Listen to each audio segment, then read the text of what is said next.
Call the meeting to order for the February 28, 2017 study session. Madam Clerk, roll call, please. The record will reflect that Mayor Pro Tem Duffield has an excused absence. Current business, clarification of items on the consent calendar. Any questions on the consent calendar from council? All right, seeing none. Item 2, we have a proclamation for the chamber. Mr. Rozanski, would you like to address us? Thought I was going to get the proclamation first, but I'll be happy to. I'm glad to be here today as the President and CEO of the Newport Beach Chamber of Commerce. We're here to celebrate, which was actually a couple days ago, but the 110th anniversary of the founding of the Chamber of Commerce here in Newport Beach. You may or may not know that the Chamber originally consisted of 16 harbor boosters, is what they call themselves, who contributed $5 each to the startup costs of the Chamber. Today we're a group of businesses that number 650 strong, and our mission here, although 110 years old, the Chamber has remained a vibrant and ever-evolving group of businesses dedicated to the mission of promoting economic opportunity through business and community leadership and to enhance the social and civic environment of Newport Beach. We're proud to be the link between business on one hand and the city and the residents on the other. And as you also well know, we host a number of significant events here in town, most importantly the boat parade, but other events like Citizen of the Year and Mayor's Reception, police and or fire and lifeguard appreciation dinner. We're having our police appreciation dinner March 29th, sorry, in a couple weeks. I know you're all on the guest list, so I don't have to invite you. I know you're already all coming. And thank you for the support of the Chamber over these years, and hopefully you'll be supporting us for the next 110 years. I'm not sure I want to hope so too. It's a long time out. But let me read a proclamation here on behalf of the city for the Chamber. Whereas on March 12, 1907, 16 men called the Harbor Boosters established a Newport Beach Chamber of Commerce, each contributing $5 towards the initial expenses of the first commercial body formed in the city of Newport Beach to promote the interest of business. And whereas in 1927, the Newport Beach Chamber of Commerce and the Balboa Chamber of Commerce merged into one chamber called the Newport Harbor Chamber of Commerce, which in 2001 was changed again to be called Newport Beach Chamber of Commerce. And whereas the membership of the chamber has grown from the original 16 businesses to over 650 business members.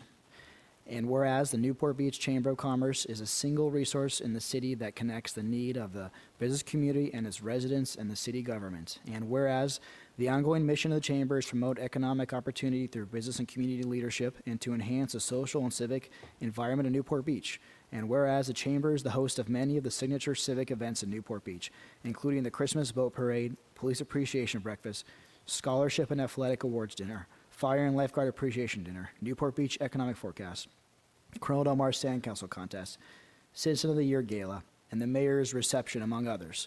And whereas the Chamber is built on the 4 pillars of connection, education, community, and advocacy, and serves as the voice of business in the city of Newport Beach.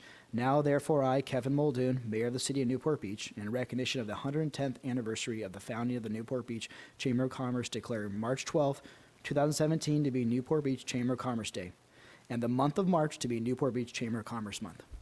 Thank you. Thank you. Should I go down to the flags for a picture? Yeah, for the board? quick picture would be great. Do you want to introduce the folks we're going to Yeah, take we a have picture some with? of our board members, well, some of our staff. So we have Pam Smith, who many of you probably know, and Rochelle, and Jeff Parker. And with us, the next skipper of the Commodores, Don Lorenz, and former skipper of the Commodores, George Leslie, and our former chair, God, she does everything for us, Marie Case. And, of course, most of you know my wife, Gina. So. Yeah.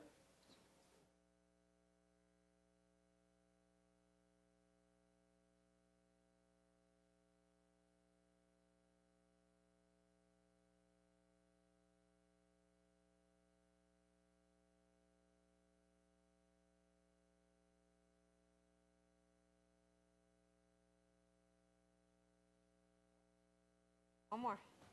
The official on now. 1, 2, 3. Thank you.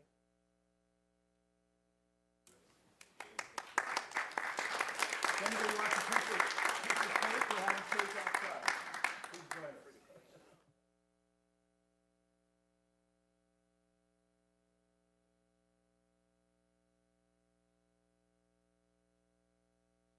Switching out official city business, item 3, update from Public Works. Yes, good afternoon, Mayor, council members, and thank you for the time today. This is a carry-on to our discussion we had last council meeting in regard to all things harbor. We talked about projects and various things going on in the harbor, but another major component of our harbor is basically the water quality and the other elements going into it. So we wanted to spend some time tonight to brief you on that and bring you up to speed a little bit. So if I could, I'm going to open up with a slide here that kind of gives the folks at home and yourselves a view of our watershed. You can see Newport Beach down there in the lower left-hand corner. And we're in quite a big watershed. Our watershed spreads all the way up to the San Diego foothills, starting up in Orange, going down to Lake Forest, touches down to Laguna Woods, and portions of Santa Ana, et cetera. A large area that all drains down through into San Diego Creek primarily, and out through the Upper Bay and Lower Bay. The good news is that we're part of a partnership. The Newport Bay Executive Committee, which currently Councilman Duffield is our representative, and I actually saw our prior representative, Nancy Gardner, sitting in the front row there, done a lot of work in this area to make great strides in improving our water quality and safeguarding it. But there's some of the members, there's a few miscellaneous members, Orange and Laguna Woods and stuff that are on there. They're very small percentages. So I'm going to talk about some of the major water quality concerns here. There's different ones, but these are the primary ones you're going to hear about and probably have the biggest concerns about. The first one, and actually the original one, sediment, is what kind of got our executive committee together in the first place. The original issue was unchecked sediments coming down through upper San Diego Creek into the bay. And we had a lot of it in the early, well, the bay was cut in, or San Diego Creek was cut into the bay about 1968. So once they put the creek into the bay, then we started having a lot of sediment flows. Sediment check control devices started about 1983. And then the regional board came along and put what they call a total max and daily load established in 1999. And that TMDL basically established how much sediment we can run into the bay at any one time. It's a 10-year average that goes across. It's 62, just for FY, it's a 500,000 tons that we're allowed to bring into the bay on a 10-year average. So there's a bar chart you can kind of see there, and before 1999, that black line there, you look at some of the big storms to the left, and you see some large numbers, loads coming into the bay. And then if you look to the other side of that line, you start seeing it really tailoring off, because that's when we started doing sediment control devices. We have basins up in the foothills that are capturing sediment. We started lining channels. If you remember the agricultural days in Orange County, we had a lot of unlined channels and a lot of erosion going on. So they started implementing devices and really knocked that load down. I only show out to 2014 there, but I do know this last year was a big year, and we had a lot of concern about that. So Councilman Duffield, Avery, and Piotr and I met with the County of Orange just recently, got some new numbers out of that. And the good news was that the control devices are working. They think we averaged about 26 to 30,000 tons. I know that sounds like a lot, but if you look historically, it's not as big. It means the control devices are working on those big storms, and we'll update this graph. The TMDL wants to basically control it. It asks us to basically keep, as I mentioned, 62,500 tons on a 10-year average from entering the bay. We want to be less than that. We want to maintain the depth of a couple in-bay basins to -7. These are control devices. And also they have a habitat notation in there too. They want to basically keep the habitat to plus or minus 1% change on how much salt marsh they have and how much mud flats they have. That's how they kind of measure the accumulation of sediment coming into the bay. Good news is we're meeting all these other than the habitat portion. And we've worked with the regional board, and I think there is some numbers that weren't quite right when they first established it. They might have had too much salt marsh. So we're going to have to look at that as we go forward to establish those new boundaries. But it's not a huge concern right now. So we talked last time about, obviously, the effects of sediment and what we did with all the projects and the dredging, and this is just a slide from last time, that we really need to keep up with our dredging to remove those built-up sediments. We need to make sure we're maintaining our vessel navigation going through there. The other thing about keeping our harbor dredged is it really improves the water quality. It helps with the circulation and flushing, allows the water to mix and get further back. And also we use that to maintain our beaches when we dredge. We put the sand back on the beach. So another item you've probably heard about recently, one of the other big concerns is our copper-based paints. This is the paints they use on the bottom of boats. You can see a picture there of the gentleman putting it on the bottom. These are called anti-fouling paints, and they're really there to keep the critters off the boat, to keep the boats moving correctly, keep the fuel efficiencies up, keep things from attacking the wood boats. So they're beneficial in what we use there, but we have had some concerns on copper. We have 3 areas that we still have some what we would call higher levels above the state copper level. It's called the California Toxic Rule. We're just above that, and that's in the Rhine Wharf area, the J Mooring area, and West Newport area. However, there's lots of variables that go into this copper measurement. You can see a list of them there with the tidal flushing, the concentration and size of boats, frequency, water temperature, even how much carbon's in the water makes a difference on how they register that copper. So we did an extensive testing in the last couple of years to kind of see where we are in our copper levels. We've had a lot of discussions with the regional board recently on this. This map here shows some winter testing in 2015, and we went all around the harbor, checked for what the copper level is on a high tide flush. And you see the blue dots are all the places in compliance. And I'm going to give you some scale here. The compliance level we're shooting for is 3.1 parts per million. Parts per billion.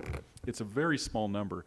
So some of those yellow dots and red dots you can see are 5, 6. You're talking a few parts per million more. I mean, that's how much they read it down to. But in some cases, the compliance isn't that far out, and that's what we're talking to the regional board, because what we did, we followed up and tested for toxicity. That was the real concern. And we found no toxicity in the harbor in both this slide and when we checked at a low flush tide. And you see on this slide here, in the summer 2015, we had a little more red dots. Again, the levels you can see next to them aren't very high. They're 3.6, in some cases 4s. There's one up there that's actually 8. And it is higher, but we found no toxicity. But it also showed that generally we showed the regional board our harbor is well below, in most of the cases, probably 85% within the limits they set. So we're still talking to them on copper boat paints and how we're going to resolve that. Mr. Mayor. Yes. Thanks. So I understand high tide, low tide. What is a high tide flush versus a low tide flush? Well, I guess what we're representing there is on subtides, the towards the high tides or king tides, we get a lot more flushing actives. The differential between the high and the low is very big, so you get a lot of water movement. And then when the tide is a lot lower, differential between the two, you get a lot less water movement. So we'd call that a low tide flush. The other concern with copper is the copper amounts in the sediment. So the last one was with the dissolved water content. This is the measurements in the sediment. And I put this slide in there because we've had some concerns raised about this too. And it's valid. We want to make sure we have a clean harbor and the sediments aren't causing any problems. But with the testing we did in the various locations there, you see that we're below the listing criteria in all cases. That big long spike there, the tallest one at 150, is actually in the Rhine Channel. And we know we have some concerns there. We did a large dredging project in there years ago and took out a lot of that unsuitable material, took it to the Port of Long Beach. But there's still some remaining. There's still some underneath the docks and things we couldn't get to. So we do know we have to keep working that area. But again, it's currently below our listing level, and we're working with them on that.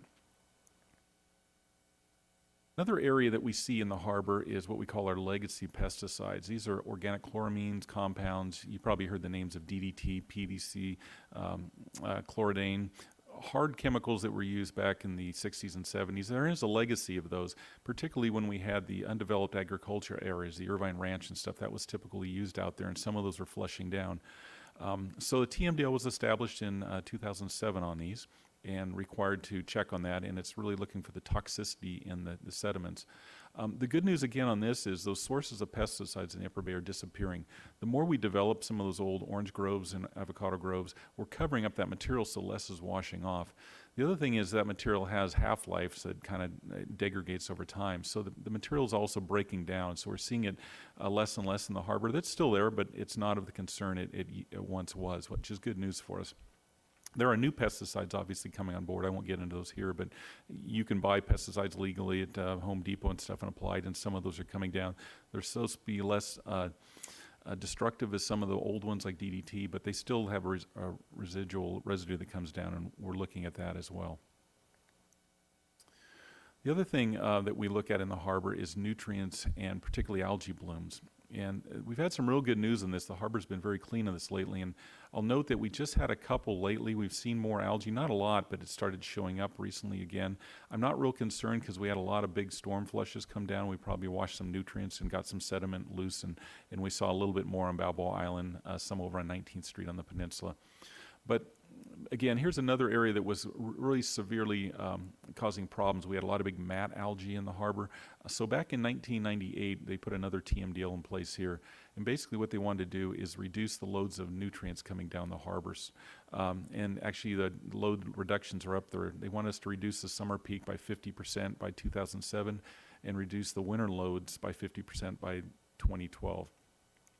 So we went about over the years, and again, this goes back to many years before me even, they started looking at the nurseries, trying to find ways they could, instead of just running that water off with all the heavy loads of nitrogen and phosphates, they recycled them. They started capturing them, recycling, and putting them back. They started educating the landscape and gardening communities to use less and spread less. And we also started putting in a lot of what we call natural treatment systems. These are inline basins that you'll see there could be a low spot with wetland plants in them that absorb those nutrients and use them as an upkeep for the growth and keep them from coming downstream. The good news on that is we've been very successful, and all our targets on that have been met. This graph here, and again, I apologize, is from 2014, but I have seen the recent numbers, and it keeps going down, shows that declining black soap from once the TMDL was put in place. The green line is our algae density limit, and we're well below that in most cases, and it's declining, continually decline. Excuse me, Mr. Mayor, may I ask a question? Dave, does this refer to the algae blooms that we've seen in the harbor over by Marina Park recently?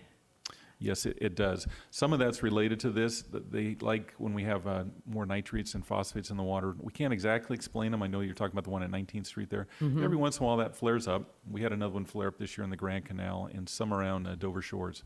And this has to do with that. So is there anything we can do to prevent it, or other than what we're doing, or is this coming from up the creek and working its way down into the bay? Yeah, I don't know if we can completely prevent it, and I'd have to ask the scientists on that. But we got to remember we're working with living organisms in a living bay. Unlike for the residents at home that want me to get rid of all this, it's not a chlorinated pool. So we have to tolerate some of this, and we get a lot of calls. Hey, take all this algae off my beach. Right. Well, some of it will go away by itself. Some we rake up and remove. Sometimes it goes away another year. But it's a naturally occurring phenomena. Yes. I see. This is Okay. correct. Thank But the you. good news is you don't see the big mats floating around. You don't see the water clarity has a lot to do with algae, how deep you can see, and we still have good clarity, which is showing that we don't have a lot of algae in the bay. And again, just some notes on the bottom there, how much reductions we've had in our nitrogen and phosphate loading. So another one that we've talked about extensively, and you've probably read some news, we're currently in negotiations with Orange County Coast Keepers and the county and the regional board, is fecal chloroform, or bacteria. I'll just call it FIB. This is indicator bacteria that we look for the possibility of pathogens or other dangerous things in the water. So they track FIB, and we've had, historically for a long time, we had 4 spots over towards the west side of the bay that were ongoing postings. The great news is our staff, John Kapler particularly, he's in the very back there, and his staff have done a great job at remove 3 of those long-term postings. We have 1 more bacteria posting that continually shows up, and that's with the Arches storm drain that comes down. And that picture on the side kind of shows the area where the Arches drains. There's a lot of the Costa Mesa area, a lot of their commercial, heavy industrial areas, along with some of the areas down towards Hogue. And it comes out just about where the Newport Boulevard Bridge goes across the channel. There's a big pipe that comes into the bay there. And we have a continual posting there. The great news on that is we've got grant funding, and you guys actually approved this, and we'll be heading to construction soon on 2 diversions on 2 of those storm drains. And we'll be taking that water out of there. I'm going to say it's like 50,000 gallons a day that's flowing through their low flow. We'll be taking that and sending over the Orange County sanitation plant, which on the other good news is they then take that water and they put it back and treat it, and it goes up to our groundwater system. So I think we're going to be in really good shape once we get that diversion in. Not a lot of other bacteria problems in the harbor. A couple spots every once in a while you'll see if you watch the reports. Sapphire just blipped up one day, and I think we had some problems with them, people with pets down there, but we're in pretty good shape actually. I want to touch on selenium a little bit too, because you've probably heard about selenium. It's more of a freshwater problem, but I did want to kind of give you some input on that. This is the map of the watershed, and you can see the 3 big circles, and those are the kind of selenium hotspots. This is a naturally occurring element that comes out of the ground and gets brought up by, as we get rain and infiltration, we start seeing some water leaching out of the channels and comes down loaded with selenium. So we're looking at this and we're treating the freshwater systems, but When it hits the salt water, we don't have a problem with the level of it. It's much less problematic in a saltwater condition. However, on this note, we're working on our Big Canyon project right now, and you've probably had some residents ask you. This is on Jamboree, just at the low spot there. We're doing a large water quality project, and this is kind of a picture of it. We're going to be adding a CDS structure, which, as I'll show you later, collects trash and debris coming down. We're adding a low flow device. Maybe I can point to some of this. Give me area goes here. Up in this area, right as the pipe comes under Jamboree here, there's a trash collection structure. Then we have a pickup point for the low flow that will be picked up and brought down to this bioreactor. That area will then treat it for the selenium, try to drop the selenium out. The good news is it'll also address other pesticides, oils, other contaminants will be treated in here, which will eventually we can take them out of stream and not end up in the bay. It goes from here into a wetland system. Again, I mentioned natural treatment. It'll go into natural treatment and then off into the bay. We also have a sewer diversion in here because there's one section right after Jamboree there that we got a really hot spot of selenium leaching out of the sides there. So we actually picked that up separately, and again, that's sent off to Orange County Sanitation District. So we're going to see some improvements out of this as the water comes out of the Big Canyon Golf Course area and down into the bay. Another big thing that we've been talking about recently and item in the harbor is trash and debris. So what we've done is, over the years, we've installed capture devices and collection devices. That's the best way to do this. So we've installed up to 435 screens on our catch basins. You probably see those around the winter. There's a picture on the very bottom there with the red curb is what they look like. We do take those off in the summer, the winter, because we have to make sure we don't clog those drains. But in the summer, they're in there to keep the trash and debris out. We've also installed approximately 40 continuous deflection separator devices, and what that is, you see on the right-hand side in the top there. It's basically a big chamber underground where the storm drain goes through and cycles around, and it's got a mesh screen in it that keeps everything down to just below a cigarette butt from passing through. So it collects all that, and then some of the silts and things fall on the bottom, and the oils float to the top, and we get a cleaner stream of water moving out of there. Picture at the very bottom is basically when we took the lid off, when you can see all the cans and bottles and things that are collected in that. So those are important safeguards that we're trying to use in our system. They can work on drains up to probably 48 inches inside. You start getting bigger than that, it's hard to put these type of devices in. But all our small drains have been trying to catch the high concentration areas, particularly around the tourist areas, the commercial areas of town. The other thing we do annually is we clean all our channels. We have about 3.2 miles of drainage channels, and our municipal operation folks go through and clean all those out annually, usually around October before the rain seasons. We also clean all 3,200 catch basins. And then we continually sweep our streets. We have 36,000 curb miles that we sweep a year just to take that debris off. And that's our first line defense against trash. I guess our first line is don't put it or drop it in the first place. But once someone drops it, we want to pick it up and get it out before it hits the bay. A couple other big collection devices that you've probably seen or heard about. Up in the upper bay, we have our log boom that's deployed during our winter months when we start getting our rains. And you see on the right-hand side there, our municipal operation folks are removing all the debris. A lot of it's vegetation, you can see, a lot of the reeds and things, but there is trash and other things that come in there. We take all that material out. This year we took about 60 tons out of that area. On the left-hand side, you'll see what we call trash skimmers. We have 6 of these in our bay right now, and they're placed in various locations, and they continually kind of collect the various trash that's floating around in probably the dead spots in the harbor where it collects. Our biggest producer is the Rhine Wharf. For some reason, all the wind and everything kind of blows it back towards the cannery, so we have one back there, and we pick it up. And then something our Harbor Resources Division is working on, Shannon Levin's working on a volunteer dive program, which is exciting.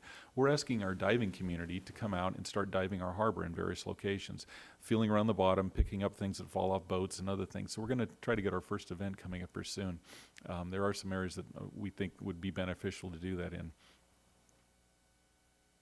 On a larger scale for trash collection and debris, we've got some big structures going in. And if you look up by the 73 and the Bristol Golf Course up there, there's a large channel that comes out of Costa Mesa and Santa Ana called the Delhi, and it comes into the upper bay. We've been successful in getting grant funds and working with the various agencies up there to put in a large collection system. It's going to be really neat. This is a huge progress, probably the first in Orange County that I know of that takes this size of a channel. So what it's going to be doing is it's going to be taking the low flow drain that comes all summer and take that material out. That has selenium in it, oils and other products. And part of it could be reused. So you can see right in the middle there's a lake, and they use that lake to irrigate the golf course. So one of our thoughts is take that fresh water and run it into the lake, and then we can use it for reuse on irrigation. We're also going to be putting in a trash collection system. So even on the storm flows, the trash will be filtered and collected, and they'll be taken to the side and haul it off to the dump. So this is a really exciting project, hopefully be in place for next year's winter rains. And then we talked last time just a little bit about the water wheel. I just had the slide in there again, as I showed you last time, and that's something we'll continue to explore, what we can do in San Diego Creek. And the good news coming out of this is that our water quality in the bay really has seen significant improvements in it. It's really improved, and the report card shows that. We have the Heal the Bay folks that look after us and watch our beaches and bays. And I put the excerpts in here. You can kind of see just faintly in there, there's Newport Beach. And all our beaches and bays are basically in the A's and some B's in there in the summertime and the non-rain times. You'll notice that fall column if you look, and I apologize, it's a lot of numbers, but you can see some F's and D's and C's in there. That's measured during a winter storm event. And we still have problems with that. We do get flushes of bacteria and other things that come down in large winter storm events. But for the most part, our water's in pretty good shape in the bay. So I wanted to leave that with you and see if you have any questions. Great, thank you. Great presentation and good news. Any questions from council? Yes. Yes, I Mr. have a couple of questions. Dave, I don't want to catch you off guard with any of these questions either, but I attended a meeting at Coast Keepers yesterday and got myself educated about water quality. I guess it was Water Quality 101. All these things that you mentioned here in terms of the TMDL, copper, nutrients, algae, fecal chloroform, all that type of thing, those all combine, correct? Correct me if I'm wrong. I just want to correct my understanding. Those all combine to define what the maximum daily load can be. Is that correct? Or do we look at each of them individually, and do each of them have a maximum number? There are set limits for each element. Okay. So for instance, copper has a certain level, sediment has a certain level, pesticides may have a certain level. What would you say are the issues associated with not having even better water quality here in our harbor? Well, I guess we would want the best water quality we could get, but at some point you got to have some economic trade-offs. Trying to get that last 5% is very expensive in any kind of system. Okay. So that's why I think the state sets certain levels, and they say if you can meet this, like for instance the sediment TMDL, they said if you can keep it down to 62,000 tons per year on an average, we're okay with that. We know we're going to have some come in. We know you'll have to dredge and do maintenance dredging, but to keep it lowered, or let's say to get no sediment moving in, could be very expensive. How would you store the water? How would you filter it? So there's some tolerance in there. Some of them you're going to just say we need to get down to this level, period. We know that the city of Newport Beach is not the sole contributor to our water quality, correct? I mean, we've got a number of cities around us that drain into our harbor. Is enforcement an issue as far as pesticide manufacturers or nurseries, or would you say that enforcement's an issue? I wouldn't say it's an issue. I think education's a big component of it. And that gets to the crisp of a couple of things like our copper issues.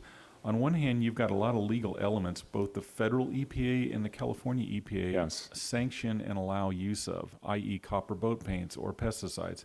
On the other hand, they wash in or they get into the water, and then you've got the same agencies, they have two different branches, say, hey, you got to control this or curtail this. So we get in some regulatory problems sometime with that.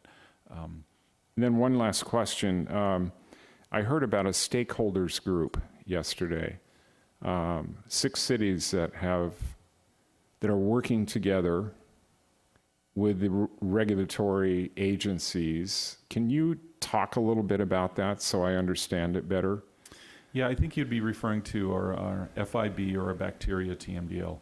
And particularly Coast Keepers took the lead, and that TMDL was taking a long time to implement.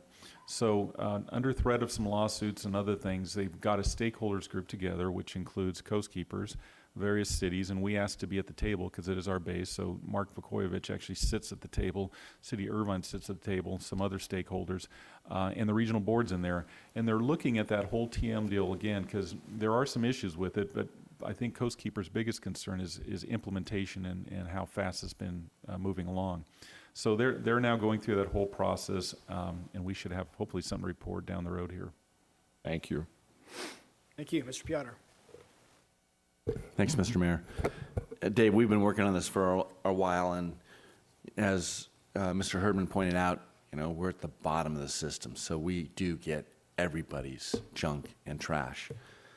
So one of the things that we have to do and we have to stay diligent on, which thank you staff for doing that, is basically staying on those other stakeholders, as you refer to them, to make sure that they're cleaning up the water before it goes into San Diego Creek. And for that part that doesn't get cleaned up before it gets in, that they contribute towards us cleaning it up because we end up with it. The flood control, we had that meeting a couple weeks ago, and it talked about basically how great flood control is, how great of a job flood control is done by installing devices in San Diego Creek that catches a lot of our sediment. And as your graph showed, we're talking tons and tons of material that no longer is coming down into the bay. But as you show with the TDML, we're still getting a lot of material in the bay. I mean, your 62,000 tons could translate into 6,200 dump trucks every year that have to be hauled out. And unfortunately, a lot of the times, once it's into the bay, you can't just put it into a truck and haul it off. You've got to put it into a barge. You've got to haul it out to a dump field. You've got to be able to dump it, and it's a very expensive way to get rid of that 62,000 tons of material. So I think it's important for us to know that we need to be even more diligent and proactive in getting state agencies and other stakeholders to be more diligent in keeping their stuff out of the bay. Question I had for you too, Dave. I know we did these copper studies, and in the copper anti-fouling paint is always what's mentioned, but don't we have other contributors to that as well? There's copper and brake pads for cars, and then it gets washed into the bay because it's all over the roads. I mean, we really don't even have a conclusive study saying that it's the boat paint that's the sole or main contributor to this, do we?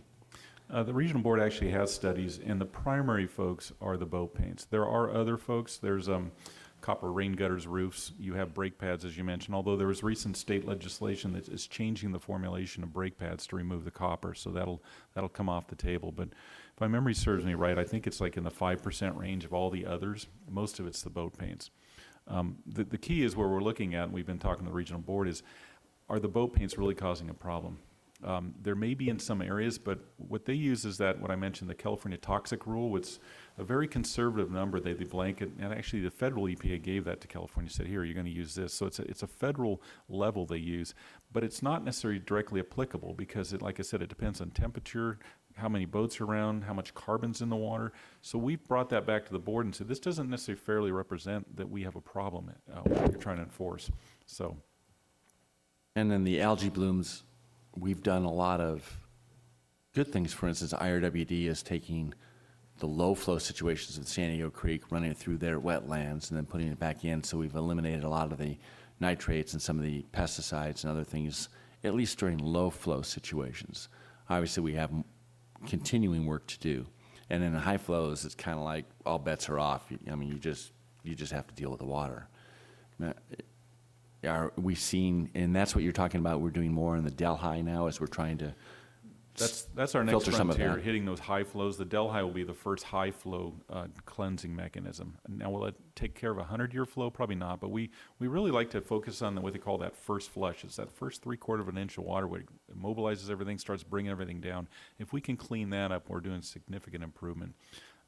As you can imagine, San Diego Creek is just a huge different animal to deal with. So that one, it's a lot of bites at the apple. In fact, we're working with our stakeholders and the regional board to really be aggressive upstream, reducing sediments, trash. They're starting to put in all kinds of screening devices in the upstream cities, which will reduce it coming down to us. That's where we really captured upstream. So bottom line is, I know Watershed Committee is doing that. I've talked with Duffy a lot. Staff is doing a lot of work. We need to continue to devote many resources towards this, and a lot of those resources are basically chasing after the upstream people to make sure they do their part. So thank you very much for the presentation, Dave. Ms. Dixon. Yes, thank you, Mayor.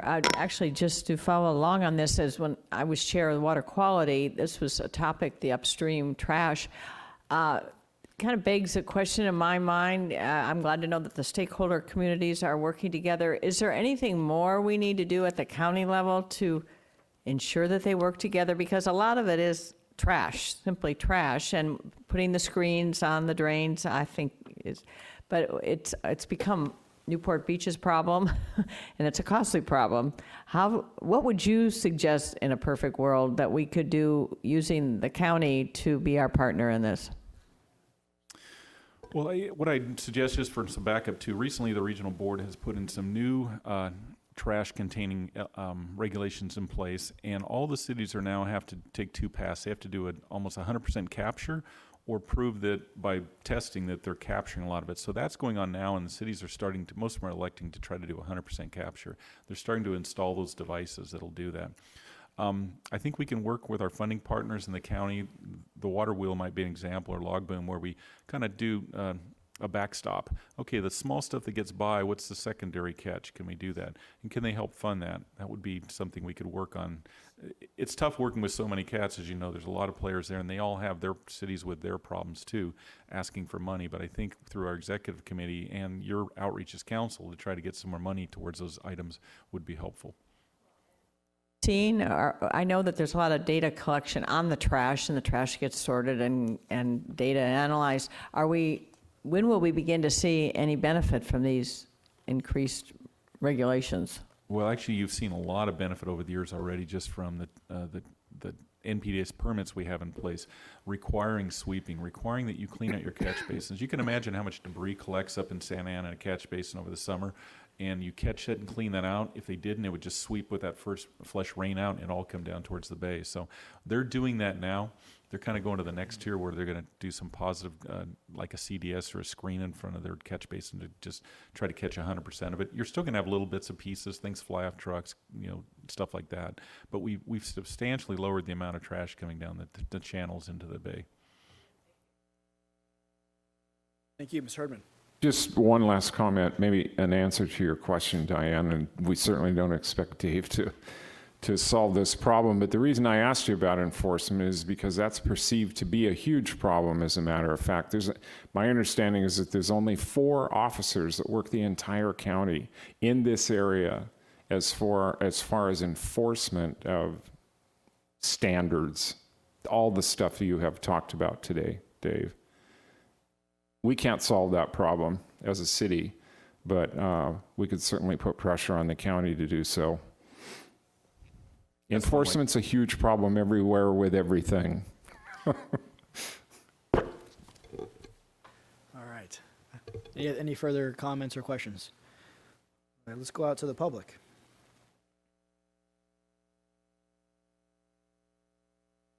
This is a day of synchronicity. I was doing interviews for my NBTV show, which I know you all watch avidly, and I was talking to Dick Zemble, who is a member of the Newport Bay Conservancy Board, among other things.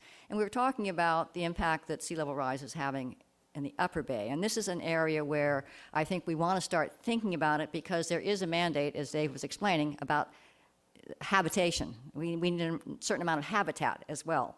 And we are beginning to lose it. We lost some last year because of the warm, I think it's like a warm bubble or something with the El Nino. We didn't get the big waves, but we got enough of a bubble that it raised the high tides, and we lost a lot of cordgrass.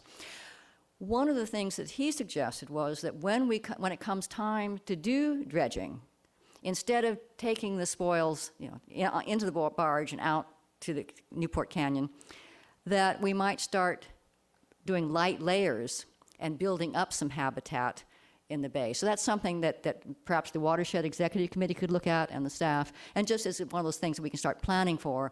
We could save money, still save sediment from going into the lower harbor, and make sure that we have the habitat that we're required to do by standards. Thank you. And for those who don't know, that's Nancy Gardner, who didn't identify herself, but we all know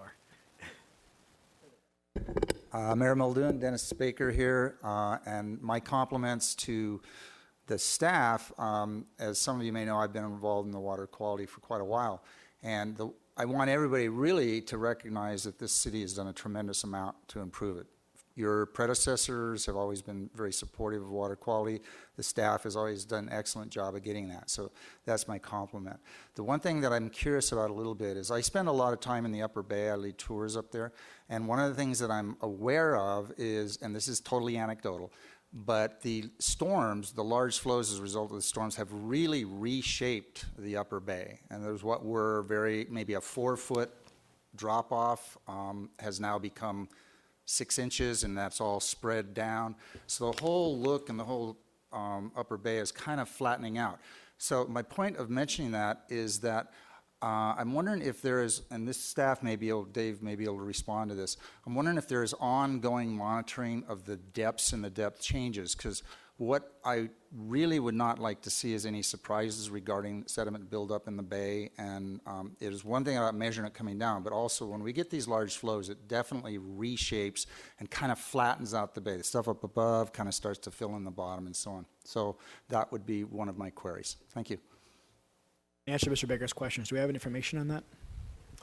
Actually, our sediment TM deal requires us to monitor, I think it's a 5-year interval up in the Upper Bay, and they do bathymetry studies through there, and there's 2 big basins in there that we've dredged out to catch it. I don't know if they monitor the shape of the sides of the bay, how it moves, and there will be some erosion here and accumulation in other places. But and we also have requirements that you mentioned, if you remember the slide that said -7. As those basins fill up to -7, then we are required to go out and dredge them out again. So there is something looking at it. Is it enough? I don't know. We could look a little further at that, as Dennis said. When was that last one done? Do you know? I think it was just done. Do you know? I think the county just did one. I don't have the results of it, but maybe it was 2015. Okay. Thank you. It might get triggered after this last set of storms. Yeah, makes sense. Yeah. Yes. Good afternoon. My name is Peter Bryant. I'm the current president of Newport Bay Conservancy. We're a volunteer organization dedicated to preserving and protecting Upper Newport Bay through restoration activities and education. And we are very concerned about the trash problem in Upper Newport Bay. We've always been very concerned about it. We've done a lot of manual labor to try to collect and dispose of trash. And it's a continuing problem, as it's been pointed out. So we would love to see better solutions to that problem, and the obvious solutions are to prevent the trash from getting into the bay in the first place. Some of us have been attending the city's water quality and committee and the meetings where this problem has been addressed to some extent. And we've heard a lot of discussion about the idea of putting the water wheel contraption in the bay to try to catch the trash before it enters the bay proper. We've indicated before that we're opposed to this solution for various reasons. It has been an effective solution, as you mentioned, in Baltimore Harbor, where you don't have the same ecological issues as we have in Upper Newport Bay. The proposed location of this device in Upper Newport Bay is within the State Ecological Reserve, and it's within a state marine protected area.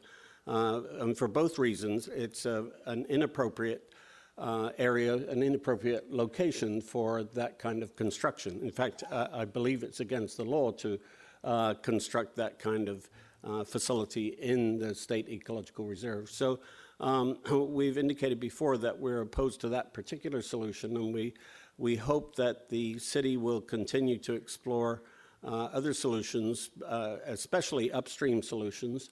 We know that these can work. There are lots of places in the state where trash collection devices have been installed. There's one in the Talbot Channel that's a nice example, where there's a diagonal boom that deflects the trash into a basket at the edge of the channel where it can be lifted out and disposed of. So We hope the city will continue to explore this, and especially to look for upstream solutions to collecting the trash before it gets into the bay.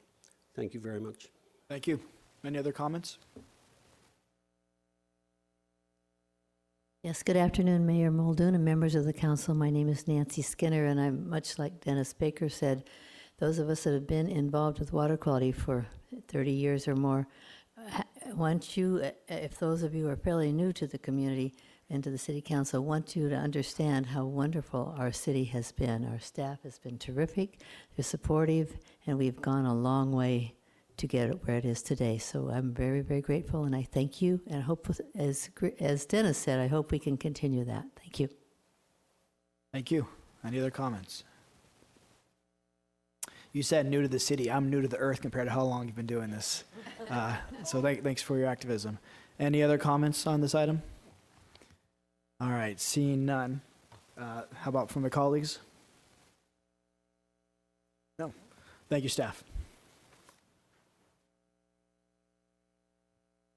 Item 4.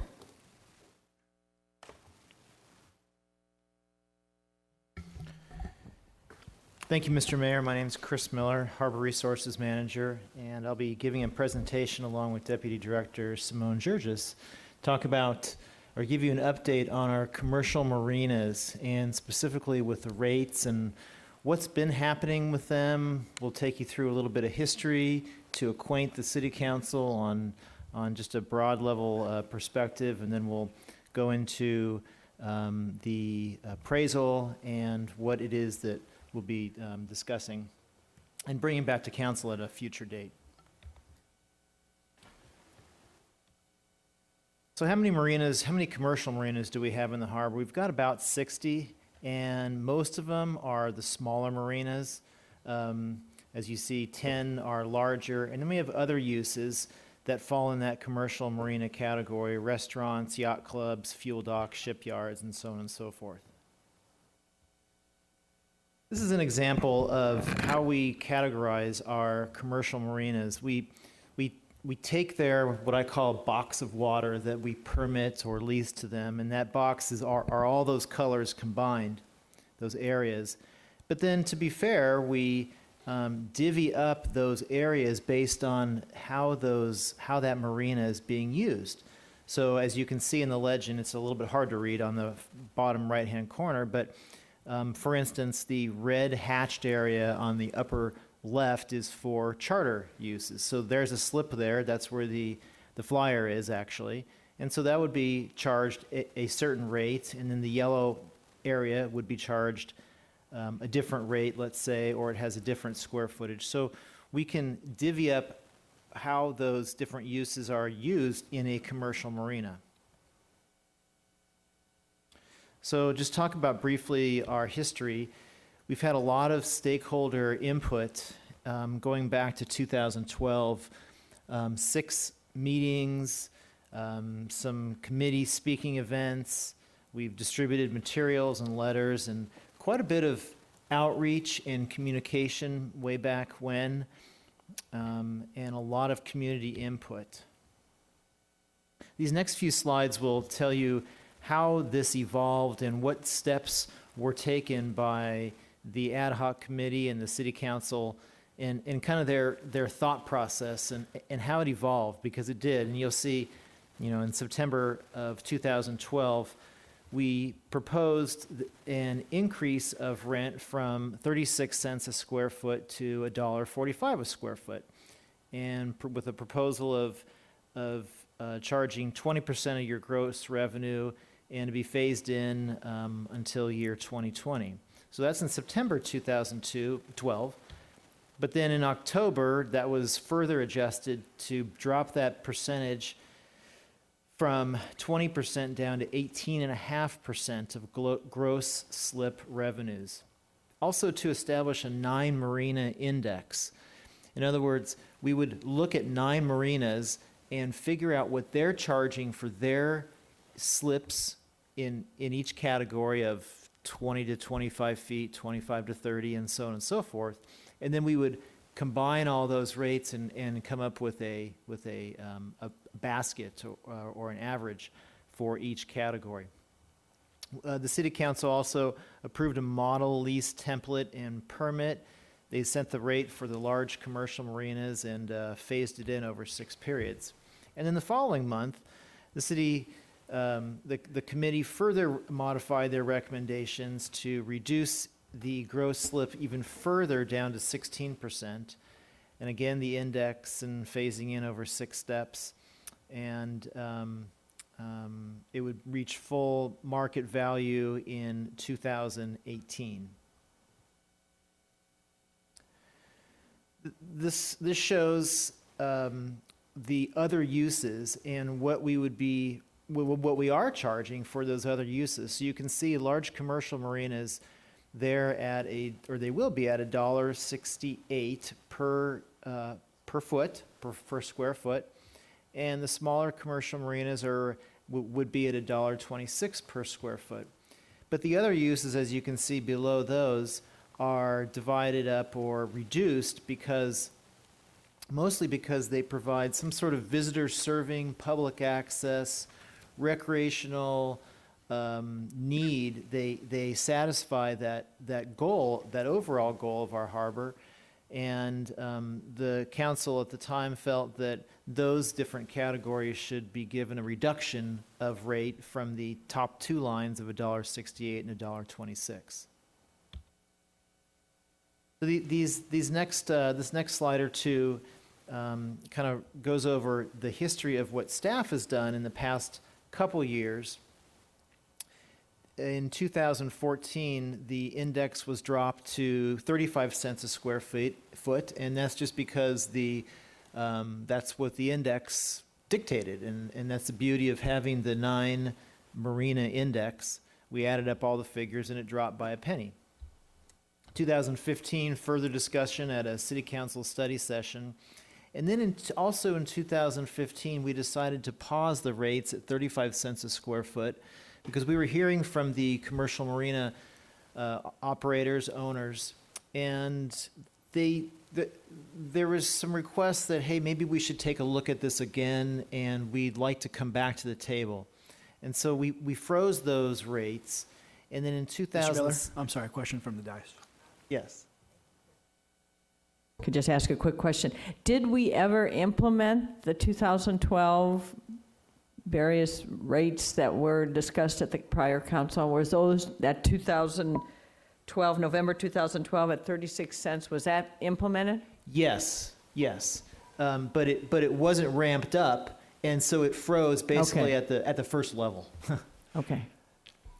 2016, which is why we're here today, the city hired George Jones to do an appraisal of tidelands, and we're continuing to hold those rates at 35 cents a square foot. And I'll turn it over to Mr. Georges. Thank you, Chris. So we are here today to provide some recommendations to the City Council and get some feedback from you. As Chris mentioned, we did conduct an appraisal with George Jones, and that is posted on the Public Works webpage under Harbor Charges. So if anybody wants to take a look at that appraisal report, that is public and available on our website. The appraisal came back and stated as a recommendation that the appraised rate for large commercial marinas is $1.17 per square foot per year. And our recommendation is to drop the index and adopt the appraised rate of $1.17. But we want to do it in a phased approach. Our first phase would be if the City Council will adopt a future resolution, that we would return and immediately implement and raise the rates for large commercial marinas to 76 cents per square foot. Then a year later, we'll be fully phased and raise the rates in April 2018, assuming we do approve the rates, and be up to $1.17 per square foot a year from now. We also want to recommend that add an additional level of marina size, which we call medium-sized marinas, and those would be about between 55,000 square feet to 15,000 square feet. Going forward with our rate adjustments, what do we do for 2019 or 2020? We just simplify it and adopt the consumer price index and adjusted based on CPI. In the future, we would go back and reappraise the marinas again, but we would do that every 10 years. So the next appraisal, our recommendation would be at 2027. So now we're going to look at the rates, how they would look. And this is our current rate structure. As Chris had mentioned, these are frozen. We've kind of paused our rate adjustments until we had more clarity and some recommendations from some direction from the City Council. So right now, our large commercial marinas are at 35 cents, and our small commercial marinas are at 26 cents per square foot. And you could see all the other rates that have been set and kind of paused for now. Was that freeze, was that administered per staff, or was that actually something voted on? It was my fault. Okay, no, it's not. Yeah. I mean, I have no problem with that. I'm just trying to understand. Yeah. So and the reason I'm asking is because you say raise, and that'll be the effective raising, but we're actually indicating a desire to lower the rates. Overall, compared to what the City Council has adopted, that is correct. Yeah, okay. So if we're to move forward with our staff's recommendation with the phase-in approach, the large commercial marinas will go from 35 cents per square foot to 76 square foot. We would add that new level, that new subcategory of a medium commercial marinas, and our recommendation is 62 cents per square foot. And you could see there, our small commercial marinas will go from 26 up to 53 cents per square foot. On the right side, you could see the different categories of how we've defined the large commercial marinas as anything greater than 55,000 square feet, and the mediums are between 55 and 15,000 square feet, and the small commercial marinas less than 15,000 square feet. And we can see going down the list how we would move forward with this our recommendations. I think Mr. O'Neill has a question. You know what, actually, I saw what you were about to do, so I'll ask after this one. Thank you. The next phase of the process would be to raise the rates to the fully phased-in portion a year from now. And assuming April 2018, you could see the large commercial marinas are at $1.17 per square foot. Mediums would go to 88, and then the small would be at 70 cents. And then you can see all the other rates floating down. So that'd be the fully phased rates. Now, what do we do 2019, 2020, and those we would recommend just to adjust them based on the Consumer Price Index, the CPI. So here we have, again, this is just CPI, and staff made an assumption of 2%, and whatever CPI is in 2019, we would follow that. And you could see there in 2019 how it would adjust from $1.17 to $1.19 for the large, and 88 cents to 90 cents for the medium, assuming 2% increase. Okay. Now, do you mind? Okay. So, following up on the mayor's point, as I understood it, originally the prior council's action had been to eventually get to $1.45 by 2020, and so what's being recommended here is a reduction by looks like almost 26 cents. Is that accurate? The fully phased was $1.68, I believe, and we can go back. Yeah, it was $1.68, as Chris reminded me. So it's much lower than that. For the large commercial marinas? I recognize that this was an issue well vetted out in the public, but I'm trying to remember. Was that used? Did they base that off of an appraisal as well? Yes, we had 2 appraisal reports at the time. Okay, and then the current appraisal though sets these rates as the reasonable fair market value. That's correct. Thank you. And then finally, our recommendation again is to go back in 10 years, reappraise it again, and and justify the full market value again. Next steps is to get some further direction from the City Council, and we would like to return back to the City Council at the next council meeting on March 28th. Thank you. Okay, thank you. Mrs. Dixon. Yes, Simone, if you could clarify the current appraisal that we're going to be discussing, how does that differ from the prior 2 appraisals, and just comment on the currency of it and why it is different from the prior appraisals? The current appraisal report was done in April 2016, so it's already about a year old. But they did a very complex and thorough assessment of the values of the uplands and the tidelands. They approached it in two different manners, and I'm not an expert in the appraisal report, this particular appraisal report, and it's a very thorough analysis and coming out with a residual value.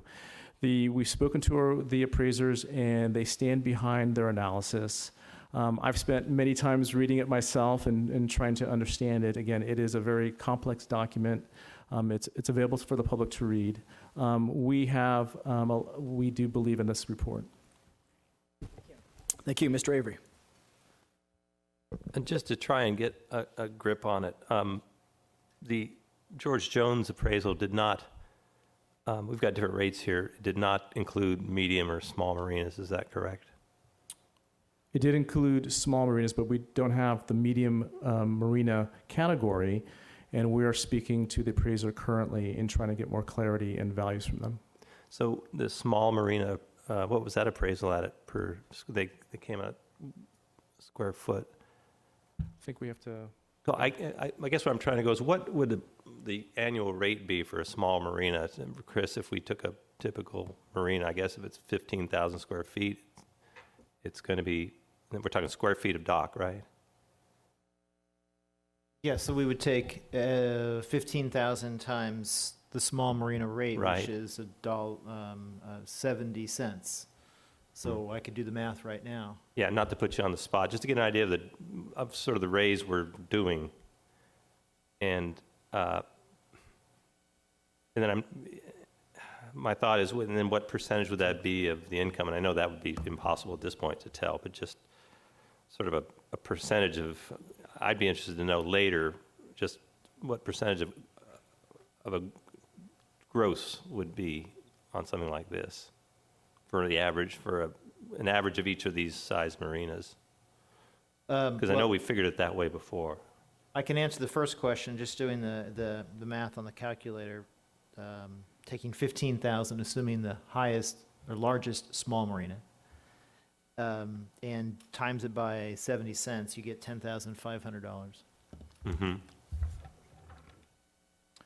As far as the second question, for the gross, I don't have that. So the appraisal report does call out that it's 8.5% of gross revenue. Okay, based on the gross revenue, based on, where does that come from? The gross revenue is based on their analysis of each marina, discussing their revenue stream. Okay, great. And coming up with a value. So it is stated in our appraisal report, 8.5%. Great, thank you. Thank you. To follow up on that, the gross revenue proposal that was basically introduced in 2012, did we have that beforehand? The original gross revenue was 20% based on the appraisal report. Okay, so, but pre-2012, we were assessing them a value based on square footage. No, the pre-2012, for years and years and years and years, the rate was 35 cents a square foot. Period. Period, Yeah. yeah, for the box of water, as I like to call it. Yeah, I like that. And then for this box of water, sounds like box wine. For this box of water, in 2012 it was proposed to increase the rates, which again, we are voting to decrease those rates. It was also introduced at that time that there also would be essentially a gross revenue charge as well. Am I understanding that correctly? Almost like a revenue share? Yes. Sorry, that wasn't my recollection. It was that the square footage rate was based on a gross revenue rate. Okay. You Okay. guys can correct me if I'm wrong. Lauren's nodding. Okay, that makes more sense. Thank you. I was wondering where this concept came from. Okay, that's how they assess the value essentially. Okay, excellent. All right. Well, I guess I'll chime in. I actually want to go to the public first, unless there are any other questions from the dais. Okay, public.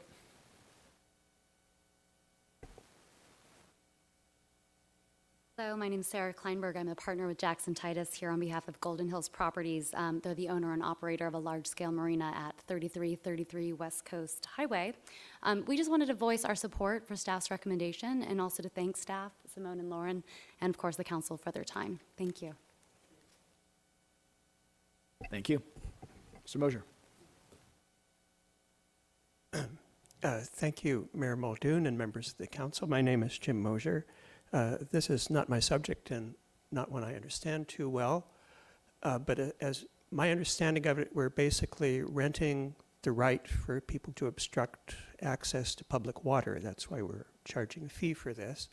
I see a variety of fees up there. I've kind of lost track if we're charging per square foot for using the public water, why a large marina is being charged a different rate per square foot than a small one.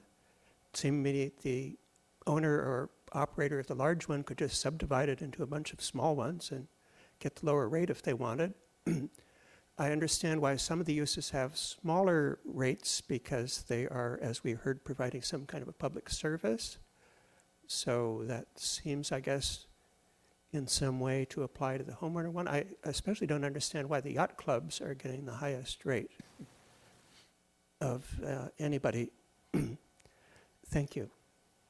Thank you. That's actually an interesting question. Is there a reason why there's a distinction between large and medium and potentially medium and small? Well, I'll do my best to answer, and I'll lean on Dave to help recollect my memory. But if I recall, it was because the smaller marinas, because of their scale, have more costs associated with upkeep and maintenance and so on and so forth, whereas you have economies of scale with a larger marina that has many more slips that can absorb certain infrastructure needs and repairs and upkeep and things. And so we thought at the time that 15,000 square feet, after looking at all the marinas in the harbor, that was kind of the sweet spot where you kind of had the smaller marinas and then visually larger marinas. Is that how you recollect it? And that seems consistent with your gross revenue view on how to price it, in my opinion. Any other public comments on this? All right, seeing none, is there any direction or questions that anyone wants to give on the dais here? Well, we're not taking action, but I support coming back. This is just a study session item and asking staff to come back to finalize the actions here today as recommended. Great. I'm probably the same. Mr. Avery, do you want to speak before I speak? And I know most of us in the room know this, but I think it's good to memorialize it, that it is public water that's, land rather, being rented. And the other side of it too is that these funds go into the tidelands and help us manage the harbor. Is that correct? And so it's an important revenue source for the city. So it's really, and obviously over the years we've really struggled with this. And there's two sides of this. We want to support the businesses. We want marinas to thrive. They have a lot of costs. It's not easy to run a marina today.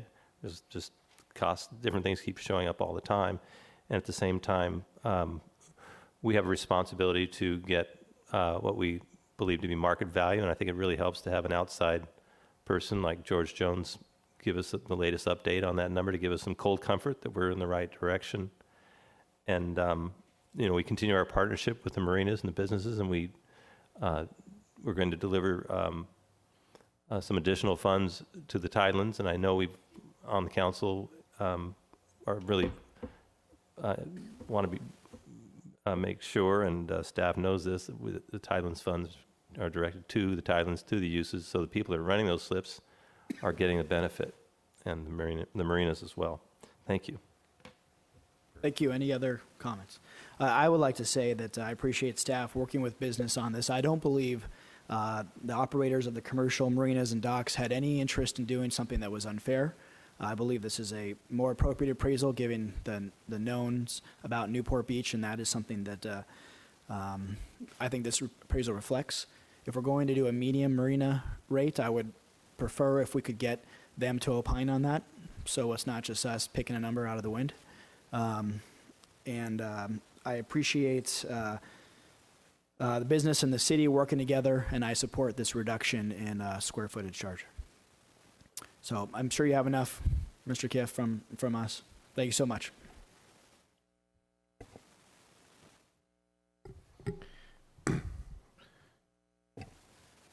Next item. So, Mr. Mayor and council members, this next item is your typical early look at the capital improvement program for the coming year. This is your chance to see what we're developing to present to you later. Any opportunity to weigh in is really appreciated. And I would note to Dave that we're trying to move to closed session at about 5:30. So a lot of stuff on there, but he moves through it pretty quickly. What? 1 second. Mr. Mayor, excuse me, but I do have to recuse myself from a couple of things on this report. I know what they are, so that's why I'm going to get up and leave the room a couple of times, all right? Thank you. Mr. Webb. Great, welcome. Thank you. So I will try to keep it brief, and I wanted to start with thanking our senior staff, Jamie Copeland, Mark Vukovic, Chris Miller. We spent a lot of time, as you know, this process starts back when we kind of in December when we have the goal setting from council and kind of get your direction. We meet with all the departments and start figuring out which projects and needs we have, meet with the residents, look at our master plans, start screening through and trying to come up with a proposed capital plan for the coming year. The projects you're going to see tonight are in all new funding. We're adding projects to it, and in our May discussion, we'll talk about more of what's in the plan currently that hasn't been built and will be passing through or carrying over. So I take questions of it as we go, but I'll just go as quick as I can here. The budget this year, we're looking at focus on resources of maintaining our top quality existing infrastructure. We are looking to put towards $4 million in general fund, investing in the city's infrastructure and maintenance and repair. Also, we have $1 million in there of general fund money to update our Newport general plan. We're also looking to put increased money in our harbor, including dredging, seawalls, bulkheads, enhancing the harbor amenities. And then the other side that we're also trying to enhance is our traffic management system and efficiencies and reliabilities, things that council's directed and asked us to look at.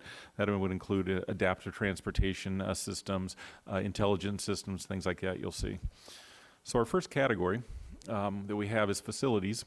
And I'll start off with our major facilities have a lot of existing facilities need a lot of maintenance. So we have the maintenance facility master plan there, and that's every year we try to put $1.5 million into that plan. This would go to do major repairs of carpet, painting buildings, re-roofings, et cetera. The only real building we're going to be looking at starting this year, and we talked about a little, was Lido Fire Station. It's about a $6.8 million project. That would be all in coming out of our facility finance plan. We'd like to start the design concept and moving that forward. A couple little projects out at Fire Station number 1 out on the peninsula. They'd like to do a yard gate to keep some folks from wandering in their yard, and also painting our utilities buildings. We had neglected this for a while. We were thinking on doing some changes out in the utilities yard, but now that we've decided we're not going to do a community center or something out there, at least for the present, we're going to go ahead and start doing some painting efforts. So we have $50,000 in there. Over our general services yard, we need to update our fuel system and our control system, so we put $140,000 in that for that project. And I could stop at each one of these and take questions, or we could just go through. Mr. Mayor, a quick question, Mr. Webb, on the fire station, the rebuild. With the hotel going into construction, with questions regarding St. James and what they may or may not do, doesn't it make sense to hold that maybe for at least a year to see how the real estate shakes out around there before we decide to take what is really a relatively expensive rehab, because we have to move them temporarily into some other facility and then rebuild and then move them back? I think I'm a little concerned the facility's rather old and we're putting more and more maintenance money into it. We've had some discussions about maybe relocating it, and I think we're probably at least a year or so away to even get that figured out. These type of facilities, we have coastal permits to get in. Luckily, we can do it through Ms. Brandt's department now, but it will take some time to get the plans and the building done, and also set up a replacement facility to put the temporary use at while we do this. We're at least a year and a half off, if I'm guessing right. Would that be Mark? For instance, if we knew what St. James is doing, we might be able to work a trade out or something like that, where we could build a new facility in their parking lot that's across the street, which would avoid having to put a temp facility up. But obviously, they don't know what they're doing right now, so that's not something that's going to happen today. And that's why I suggest if we can hold this off a year, that it might give us some options that could end up saving us $1 million or more in temp relocation costs. Well, may I ask a question just to follow up on that? Sure. Well, and then you could, my recommendation would be to proceed, I mean, to keep this, assuming that we all get this through the budget process, because just as Dave was saying, there's just a lot of preliminary steps that will lead up to the final decision, whether it's on that side or some other side. Is this an important allocation to keep moving that process further along? Remember, too, this is the budget year that starts July 1st and ends June 30th of next year, so 2018. So, For a whole year. So we already, even a year from now, we may not have spent this money, even. But if we end up building it across the street, you're going to spend a lot of money in A&E over this next year that would just be worthless. It would be wasted. We've already spent some, but.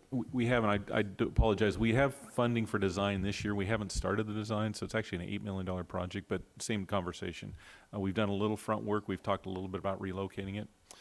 It'd be council's discretion whether you want to get started or not.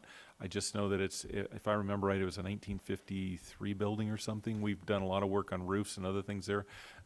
There's seismic issues on the building, so I wouldn't want to delay too long. But I totally appreciate where council's going. If you can work out a deal to find us property. I'm also concerned because we have had everything else that we can put on hold, and for some reason this one's not. Now, it's not, I don't hear issues that it's structurally falling apart, it's just old. Obviously, it doesn't meet new current seismic standards, but none of our fire stations meet today's standards, just some are better than others. So I don't know why this one would get an exception, especially if there's some real estate fluidity in here. So anyway, those are my comments. How much do you have put aside for design? So it's previously budgeted, $525,000. and you haven't spent any of that yet, or much We of it, spent or? a little. We've got an architect on board starting to do some concepts. We've looked at some alternative sites we talked to you about a little bit, so not a lot of money though. How about, I mean, I don't know how urgent Ms. Dixon is, maybe 6-month delay on. Well, I think just a natural process. I mean, things aren't moving that quickly. You're just trying to keep things moving forward in a planful way. But when we have to make a decision as a council on a certain site, if we decide to move to a different location, I think my understanding is the work that you're doing now would be applicable to that different site. You're kind of doing some preliminary concept designs and square footage designs and facility functional needs concepts. I'm going to ask Deputy Director Vukovic to answer that. He's actually writing this project, so. Thank you. So we have not started the design work, the actual, pen drawings and calculations. We've just done preliminary legwork, looked at the soils, things like that too. But we are looking at other properties for temporary and permanent locations. That's going to be at least the next few months, maybe longer, and we can give you an update later on, this fiscal year. But we don't have a plan to start that design tomorrow or anytime really soon. Mr. O'Neill. So if I recall correctly, this is a very similar discussion that we had 2 meetings ago when we were talking about the FFP, the Facilities Financing Program, because the CIP is a budget tool, but it's a tool, right? I mean, so when we're looking at and using CDM library and fire station as an example, that was budgeted and it was put into the CIP and it's in the FFP, but it wasn't spent. And so in order, if for example, we were going to rebudget the CDM fire station and library at the previous level, that doesn't mean it would actually get spent in the coming year, correct? Yes, that's correct. And then when we're talking about the fire station on Lido, I assume all of that money would be funded using the facilities financing plan fund, correct? That's the plan, yes. Okay. So even if we budgeted, even if we put that money into the budget in the CIP, that does not actually mean that it would necessarily be spent until we sent it out for bid, got approval from this council, and then at that point broke ground. And at that point, that money is hard for that particular project out of the facilities financing plan, correct? Or the fund. Is that correct? That's true. So the idea is that you budget the money ahead of time, so it's just more transparent, so everyone sees, look, this is an upcoming expenditure. But if we were to start design today, and by the time we finish everything, and including, you know, the coastal process and the environmental and things like that too, it's at least a year-long process. And that doesn't include all the other things like relocation and all these other factors that are in play with utilities and things like that. So it takes a while. Just one last consideration too. I'm only, not to say we need to start this right away, but construction costs play into this. So if we, for instance, we put off the CDM library for 5 years, there will be a cost increase to that, and it depends on the economy. And I know the economy is kind of warm right now; it's heating up projected. So we could see escalation in prices. You could also have recession, like we did in 2009 when we built Oasis. Instead of 17 million, we spent 11 million for the facility. So there's a risk there too by putting it off in the future. And one more, do you mind? Yeah. Thank you. So for example, so if, let's say for a moment that we put into the CIP a rebudget of the amount that we had for the CDM library, and we also put into the CIP a budget for the Lido Fire Station number 2. What that is really showing is simply our plan for doing that, but that does not necessarily mean that it's our plan for doing that in the fiscal year 17-18. Correct? It's correct. It's budgeted, but we wait for, if council said hold off on the project, it would just sit there. We wouldn't be spending the money. It'd just sit in the budget. Thank you. Mr. Avery. I think what you're doing right is you're looking at all the options for the Lido station. And obviously there are some options in terms of some potentially available property, and then the station itself and the whole thing. And that's where this is what's going on right now. Is that correct? That's correct. Yeah, and that's very wise to do, because we're going to have to make a decision. And so we really want to make the right one, and not look around a little later and go, oh, if we just had to spend a little more time here, maybe this would have been a much better option for us for a variety of reasons. Yep, thank you. That's right. Mr. Piotr. Yeah, just clarification. I don't have a problem if you're spending your A&E money that way, where you're investigating other sites, you're just doing simple programming that can translate to any location. But I want to make it clear that you're not spending money on A&E and design for the existing site until you get further council direction. Yes, that's our understanding. Okay, that's great. Thanks. That solves that. All right. Continue, please. All right, we're going to move in our next category. This is our street and drainage area. Little money on top there. We have a current storm drain system repair project, and we're going to add another $400,000 to it. We're videotaping now. We want to do some repairs this next coming year on some of the things we found. Right below that, our pavement management system update.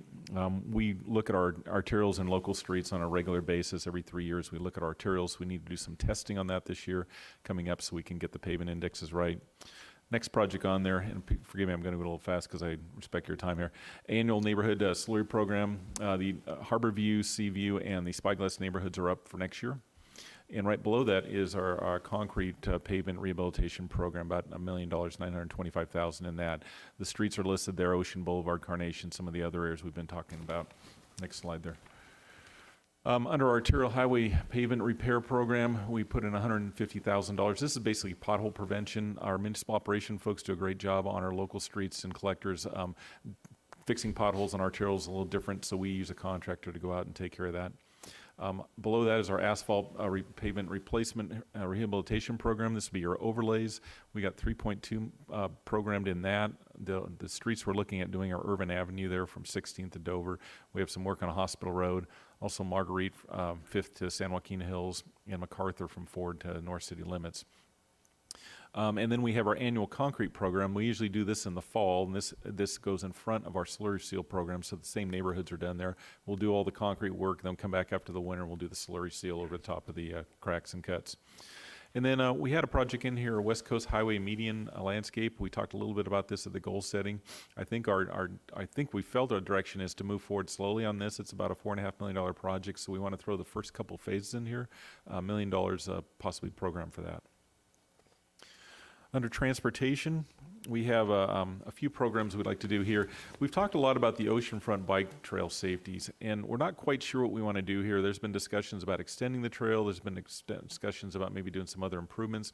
So we put $150,000 in here, which probably could do the design for maybe an extension, or could do some turnarounds or bike racks or some other thing that we could think of. I think there's more discussion to have there. Mr. Webb? Yes. What do you think the design for extension would cost? I think you're going to design and permit it, you're going to be about $150,000 to go from E to G Street, because it does have to go through coastal permits. Before we go down that road, have you polled council to see how we feel about extending that? I think I'm trying to do that right now. Okay, let me give you the opportunity to. This is, I think, something we could chime into right now. Any comments on this item from council? Let me comment on it.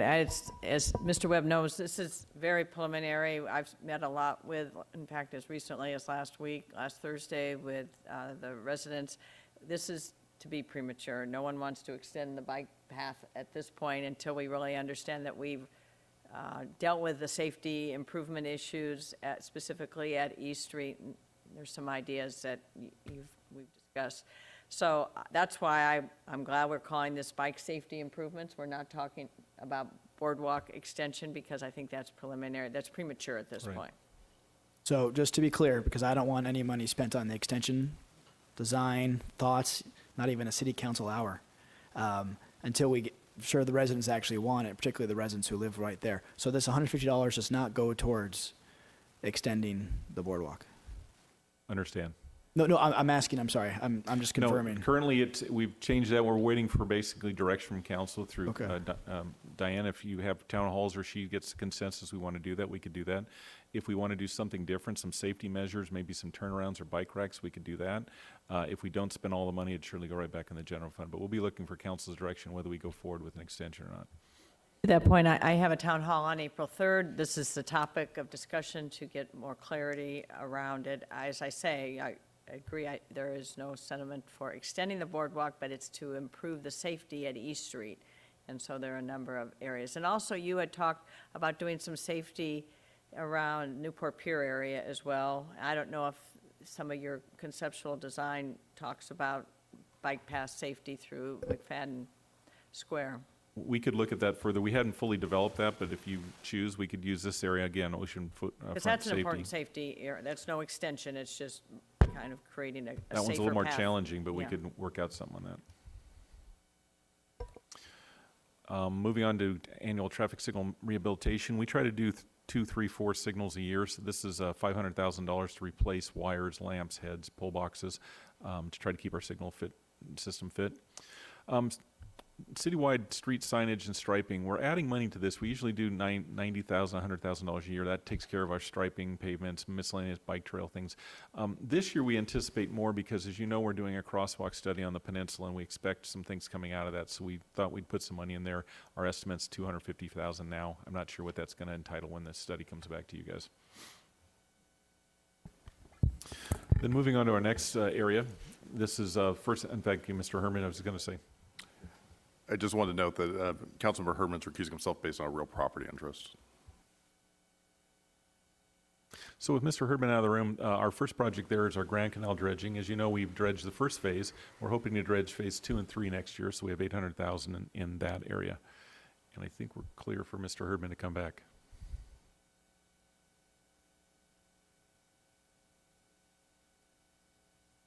Welcome back. We are also looking to add some more money into our abandoned watercraft abatement. As you know, this year we did quite a lot of abatement. We did have some grant money. I'm not sure we'll be successful again, so we want to put another $100,000 in the recommendation of the Harbor Commission and some council members. We're looking to further our harbor-wide dredging. This is an effort we're going through to get all the lower harbor dredged down to the federal debts, about $500,000. This will do a lot towards development of that, probably some design and permitting. And then Mr. Herman stepping out again on seawall extensions. This particular line item has more to do with street ends, not so much Balboa Island. It has to do with the boat yards on the peninsula. And we thought we might look at doing an ordinance under this area too. Currently, we have some areas that are very low, and probably need to find a way to raise those walls. They're private properties on certain islands and other areas of the peninsula, and they're problematic when we have real high tides. Municipal operations have to go out and do sandbagging and other things because of these old walls. So I think we need to maybe work with council to work on an ordinance, maybe grandfathers in, gives them 5 years or so to raise these old walls so we don't have overtopping and flooding continually causing problems on our streets. Welcome back, Mr. Herdman. Our next project we're looking at is, we mentioned a little bit last time, our bilge pump out dock. About $150,000 maybe to develop a dock that boaters can go up, and our mooring folks are paying their fees to dredge out there and pump out their their sumps. And then we have a city park signage. If you know all our parks around town, and Maud does a great job keeping up with those signs as best they can, but we need a little shot in the arms to maybe $15,000 to catch a lot of the signs and bring them all up to their newness. They tend to wear out with the sun and fade out. And then we have one other project in here, playground equipment. This is out of a recreational apartment. We try to replace some climbers and jumpers every year. Mayor? Yes, Mr. Piotr. You've got this noted as building excise tax. Exactly what is the building excise tax? It is, I'm 100% sure on that, Dave. It's a tax we collect through our building process, and I'm not quite sure exactly what it's under. I don't know, Ms. Brandt, Kim, could you help me on that one?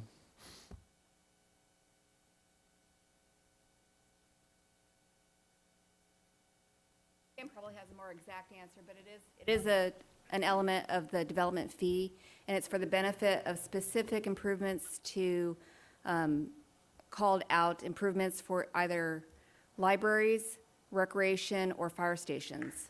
I don't know the history of where those elements were identified, but that's the beneficiary of the development component.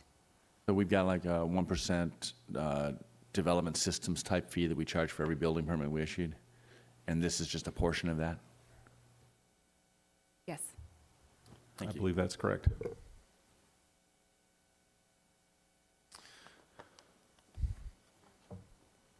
So moving to our next category will be our water area. And we have several projects this year we'd like to take on. We need to, every year when we do pavement projects, we have to adjust the valves, cans on the streets. So we've got some money in there, $50,000 to adjust those valves to grade. We have several large transmission mains in town that our utilities folks run. We have some major valves on these transmission mains that need replacement, particularly San Joaquin Hills and I believe Jamboree. So we've got $100,000 in there to start the replacement of some of these big valves.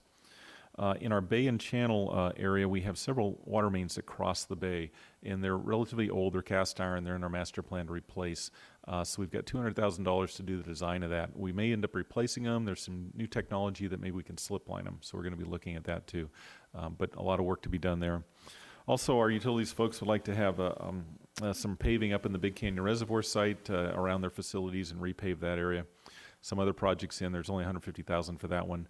The next one there is some reservoir flow meeting and treatment work up at the Big Canyon Reservoir. This is a rather expensive one. We've got some money in our current budget. We'd like to add another $800,000 to build that facility to get that metering vault in. And then over at utility yards area, they'd like to get a backup generator going over there to help make sure we always have our pumping capacity on if we lose power. There's about $100,000 in design there. And then in our utilities yard also, we want to put in a control valve and tipping floor. And this has to do more with, they bring in various chemicals and components for our water system. And we have a drain system there. We'd like to make sure that if we were to have any kind of spill, we could turn a valve and make sure that's closed and capture it. And then the concrete itself, where we drop a lot of our materials, our dirt, rubble, and stuff coming back, we call that a tipping floor. We want to have a place that we can land and put that on the deck and move that material around. And then lastly, almost lastly, our wastewater fund, not too much in here. Again, we're looking at possible fee increases to help this fund, but we do have some work we need to do in there. We need to do, again, adjusting manholes to grade through our pavement programs. There's about $100,000. We need to get started on one of our lift stations doing some rehab to it. So there's $150,000 in there for the Ford Road lift station. And then we have a miscellaneous pipeline and joint repairs, $50,000. That's just a small amount added to a current budget carryover we'll have on that. $300,000 total for that. And then lastly, we have our water quality program. As we just talked about, we want to put, in this case, $300,000 in for TMDL compliance. That has to do with the TMDLs we talked about earlier. Particularly in this case, it's probably trash and copper. Those are the two areas we're trying to boast for, put in some more maybe CDS devices, maybe matching grants for anything upstream, log booms, water wheels, things like that. And we have some copper work we have to do. That last category, miscellaneous, corporate yard refuge transfer station. We have, as you know, a transfer station, our general services yard, needs some concrete repairs to it, so about $125,000 there. And as I mentioned earlier, our general plan update, we're going to start that this year. We need about $1 million this year. This will be the first of a couple years of phases on that for a total of 1.25 in that. Sorry to rush that. With that, I'll take any questions. Thank you. Any questions from the dais? Good job. Mr. O'Neill. Real briefly, given time constraints, I won't ask for every single one of these, but I'll just note what would be helpful would be to know how many of the programs that were in the adopted CIP from last year would have a rebudget amount that you plan on reducing. Does that make sense? So basically, an amount that had been rebudgeted or budgeted last year, but you plan on reducing in the coming CIP, and then the justification for doing so.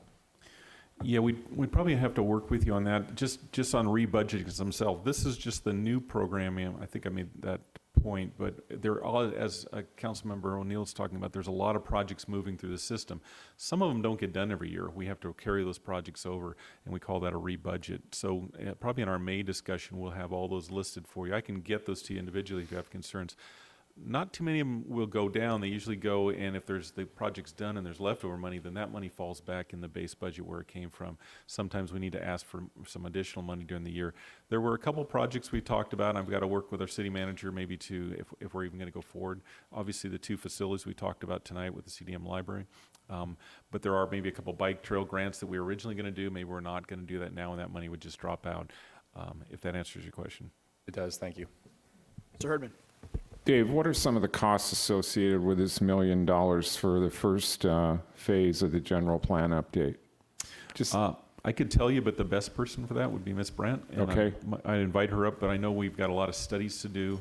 There's a lot of elements to do, and there's usually a consultant we're bringing on to actually run this element. It's a big effort to update the general plan. That's all I needed. Thank you. Ms. Dixon. Yes, either Dave. On the page, pages aren't numbered. I guess it's the first page. $4 million of general fund investment towards citywide infrastructure and maintenance. How does that compare to prior year? Historically, we've tried to get about $5 million into it. During our recessionary times, we dropped that down a little bit. This year, I have $4 million programmed. The other $1 million of that $5 million is towards the general fund. I'm sorry, the general plan update. So we're trying to program all that in there. But overall, is that less than what we've done in years past in a non-recession year? It wouldn't be pavement on the ground, no. We're using $1 million of that $5 million to take care of the general plan component this year. But we are supplementing with other programs. In fact, Mr. Kipps allowed me to use a little neighborhood enhancement to backfill some items. We use a lot of gas tax Measure M, the business exercise tax we talked about to kind of backfill some of our shortfalls. A better thing to show you, and we will show you, is just a trend line, and you'll see, as Dave notes, sometimes we plug in other funds, but generally we're hanging in around there at about an average of $5 to $6 million a year, and I don't think this year will be an exception. Okay, thank you. Thank you. Comments from the public?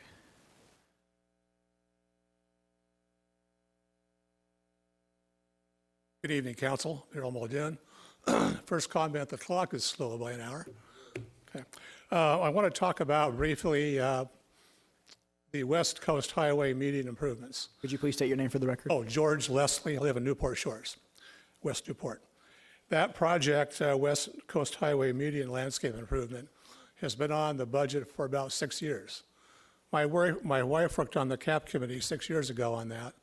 Every year it's on there. Every year it gets superseded by something else that wasn't on the agenda that I know of. For example, Balboa Boulevard, Dover, Irvine Avenue, all the way from West Cliff up to University.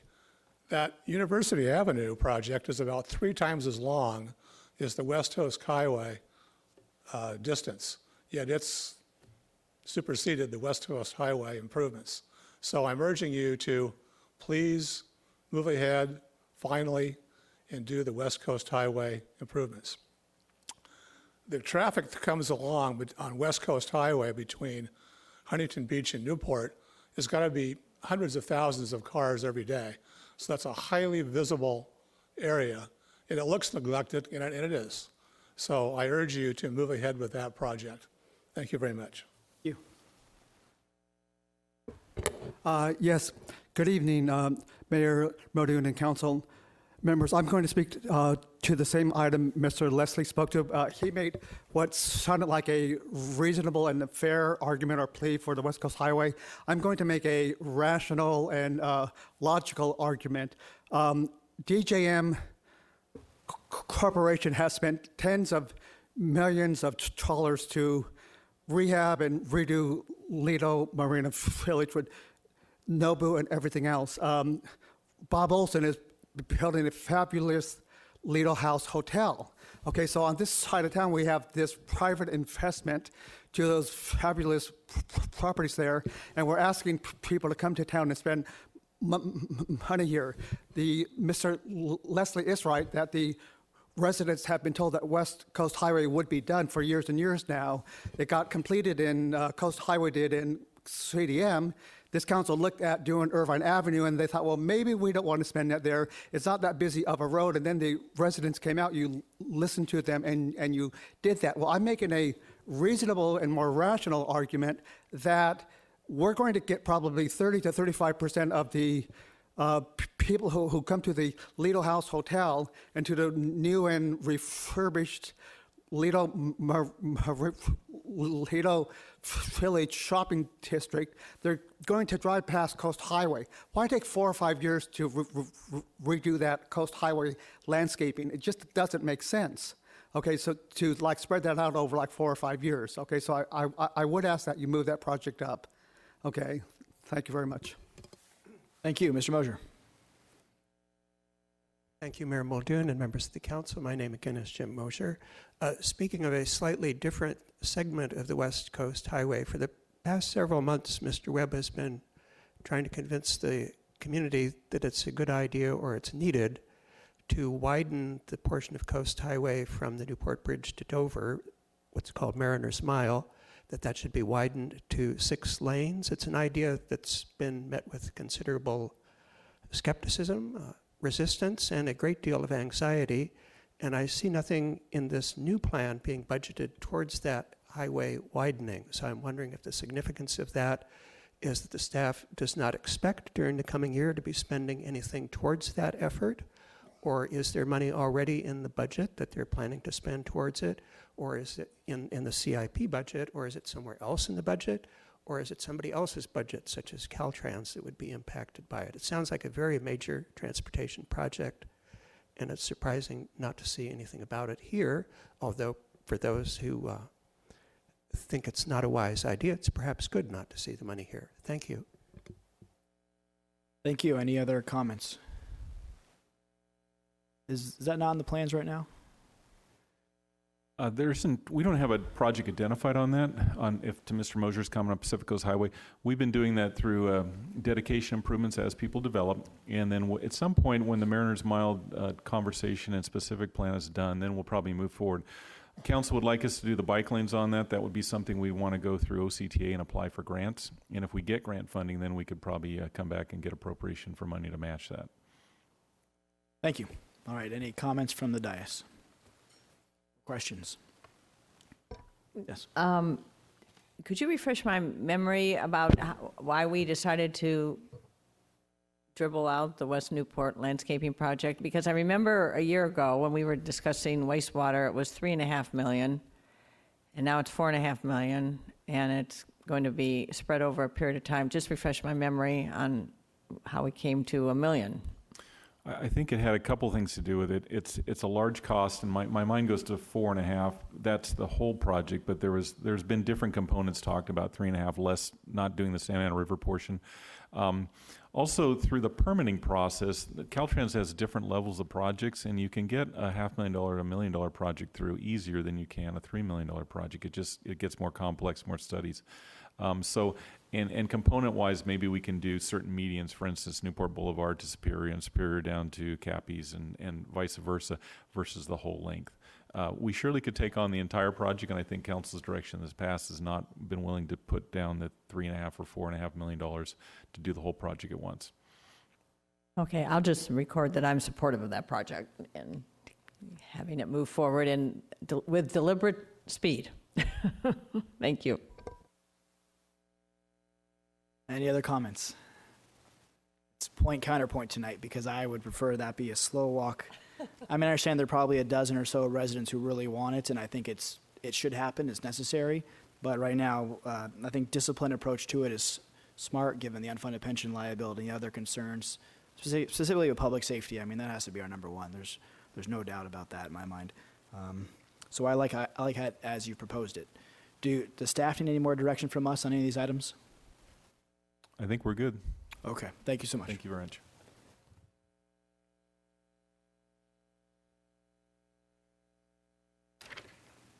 Public comments on agenda and non-agenda items, please come forward.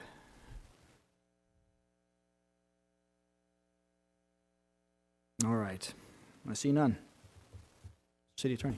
So, closed session announcement. The City Council will adjourn to closed session to discuss items 4A through D, including meeting with the city's labor negotiators, to discuss negotiations with all represented employees, meeting with legal counsel to discuss the litigation entitled Susan Riddle versus Newport Beach, meeting to discuss the performance of the city manager, Dave Kiff, city attorney Aaron Harp, and city clerk Lalani Brown, and meeting with labor negotiator Diane Dixon to discuss labor negotiations with the council appointees.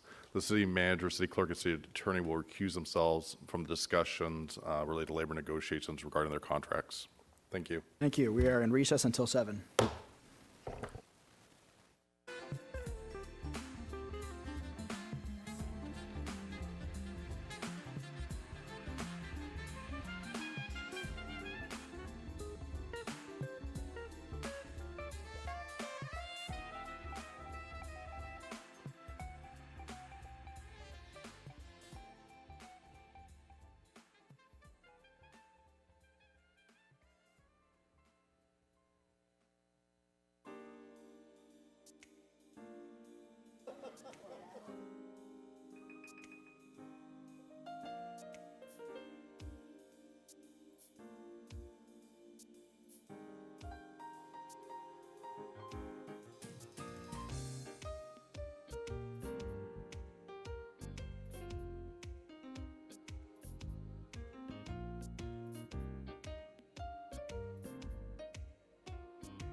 Be ready.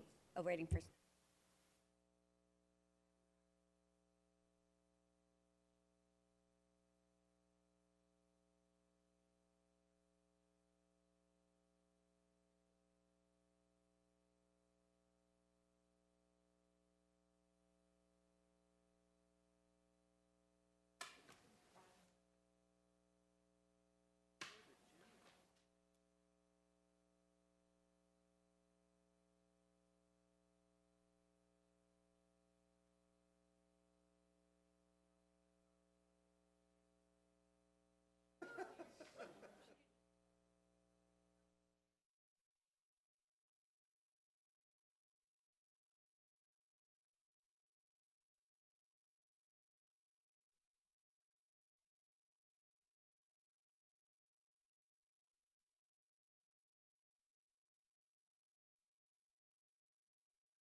Order for the February 14, 2017 regular meeting. Madam Clerk. The record will reflect that Mayor Pro Tem Duffield has an excused absence. Sorry, March 14. Yeah, Valentine's Day. Yeah, that's right. That's a little over. Okay, thank you. All right, closed session report. Thank you, Mayor Muldoon. There is no closed session report this evening. Thank you. I have a special guest this evening. Would Elizabeth Cron, Miss Newport Coast, United States 2017, please lead us in the pledge? Good evening, ladies and gentlemen. It is my honor to be with you this evening. Please rise and turn your attention to the flag. I pledge allegiance to the flag of the United States of America and to the republic for which it stands, one nation, under God, indivisible, with liberty and justice for all. Thank you. Thank you. And would Councilman O'Neill please lead the invocation? Please bow your heads. Lord, we thank you for this gathering in a public place to discuss public matters in a free society. We ask that you watch over the men and women who are first responders and protect our community. We ask that you watch over those people who make sure that this community works so well. And we ask that you bless us with wisdom and guidance throughout tonight's proceedings and the days to come. These things we ask in thy name. Amen.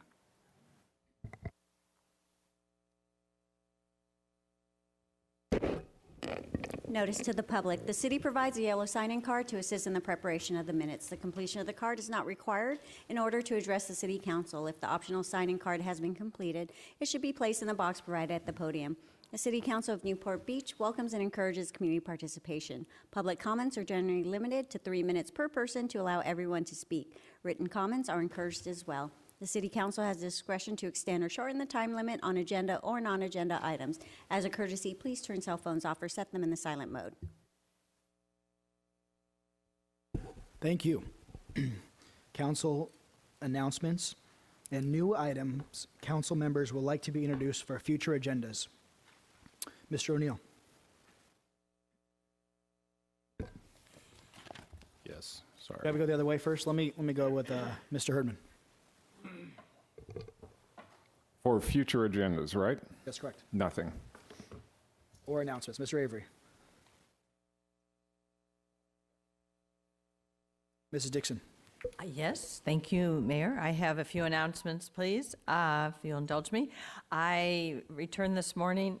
Oh, you have Wynn up there. I'll do Wynn first.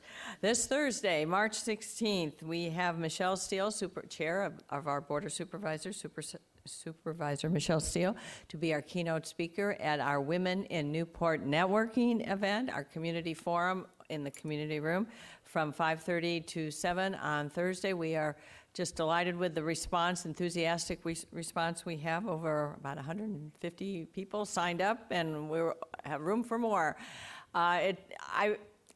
Those of you who've heard me speak about this, it's really dear to my heart to get more women involved in our public service activities that relate to leading our city and managing our city through our council-appointed boards and commissions. And so I have found in my travels around the community that a lot of people really are not familiar with our commissions and committees and are interested in finding ways to become involved. And our city clerk and our department heads who facilitate liaison with our Harbor Commission and our library and arts and all of our council-appointed boards and commissions will be there to provide some answers. It's basically just to encourage women and men, but the numbers are that women are just not applying for our great opportunities to become involved in our community. So men may come on Thursday, but bring your women friends too, because we want to make a special appeal. So thank you for putting that announcement up. I returned this morning from a 1.5-day meeting in Sacramento with the Associated Cities of California, ACCOC, for Orange County. Of the 33 cities in Orange County, I think nearly all of them were represented with their council members or mayors and mayors pro tem. So it was a really good opportunity for relationship building in Sacramento on important matters that affect Orange County. So all of us are affected by transportation issues, traffic issues, and other issues related to crime, criminal justice was a hot topic. And of course, my favorite topic is our unfunded pension liability. So we're starting to get some important conversations going there. Our state senator Morlock is really leading some proposed legislation opportunities on unfunded pension reform, and Assemblyman Harper. So we had a good day, and I came back early for tonight's meeting, but it was time well spent. Also, another reminder, on a Finance Committee is meeting this Thursday at 3 p.m., so I look forward to seeing all of our interested citizens learn more about our city budget process. And if you could, here, I have one more announcement on the library. Always love to make announcements for our library. Don Quixote for Kids, I guess the 25th is next week. March 25th from 12 to 1 p.m. is the Festival Ballet Theater presents highlights from the ballet Don Quixote. So that would be wonderful to introduce young children to this, and it's supported by the City Arts Commission and will be held right out here on the Civic Green. And on Sunday, March 26th, a Sunday musicale, a trio accento from 3 p.m. to 4 p.m. Oh, actually, not in the green. It's in the Friends Room in the library. And an exciting new piano trio whose performances have been exuberantly welcomed worldwide. So it's really a special opportunity to bring arts and culture for free to our community. So thank you all, and please do join us for that event. And I think that is it for my announcements. Thank you, Mayor. Thank you, Mr. Piotr. Mr. O'Neill. Very brief. I was able to attend the most recent Whitty Lecture, so my thanks to the Newport Beach Library Foundation. The next Whitty Lecture is April 7th and 8th. I encourage everyone to attend. Also was able to take my kids over to do a beach cleanup, which was fantastic. So please be on the lookout for beach cleanup, especially given the recent storms that we've had. And then I have starting to have office hours on the second Thursday of every month in the Newport Coast Community Center. So I'm sure they will be remarkably well attended. All right, thank you, Mr. O'Neill. I think I caught a couple of members off guard, so I just want to go back to you and make sure I didn't miss an opportunity. Mr. Herdman? Yes, thank you, Mayor. Since our last meeting, I've had the pleasure of speaking at the Newport Beach Kiwanis Club. Last Wednesday night, I was at the Big Canyon Master Association meeting, giving them an update. We have an active committee going on the Marine Avenue refurbishment. Been involved with that, and we continue to work on the Bayside Drive issue in terms of calming traffic. I saw for the first time this week a monthly favorable incidents report from the Newport Beach Police Department. I was unaware of the fact that I was going to get those. And 1, 2, 3, 4, 5, 6, 7 of our police officers in this city receive favorable comments in the form of emails or a note or a letter for their above and beyond performance. And I was super impressed with what I read about these gentlemen, and also very impressed with the fact that we actually get a report on it so that we, in turn, can congratulate them and compliment them on a job well done. And then along with Tara Finnegan, I'm planning our first District 5 Town Hall meeting. So looking forward to having that happen. Thank you. Thank you, Mr. Avery. About 10 days ago, 2 weeks ago, I went to a state boating and harbor conference up in Sacramento with our harbor resources manager, Chris Miller, and Duffy Duffield, and Dave Webb. And we had a really good day up there. And we also got to the Capitol and did some lobbying on the harbor's behalf. So sort of a first effort, really, to sort of go after some funds. So it's sort of a long game, but we're underway. So it's very educational for me. And I also attended last Saturday, 2 Saturdays ago, the tryouts for our seasonal ocean lifeguards, which was really, really fun. It was a beautiful morning. There was a good easterly breeze and a good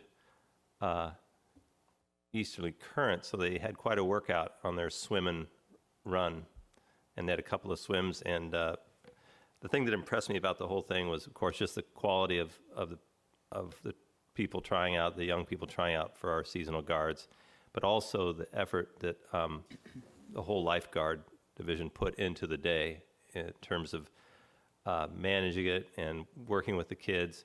And then there was just a huge, from what I could see, just a real effort towards safety. There were just a lot of the lifeguards were out in the water on boards following the swimmers. And it was a tough, I'm glad I wasn't out there, I got to tell you. It was a tough swim against the current, against the wind on a fairly cool day.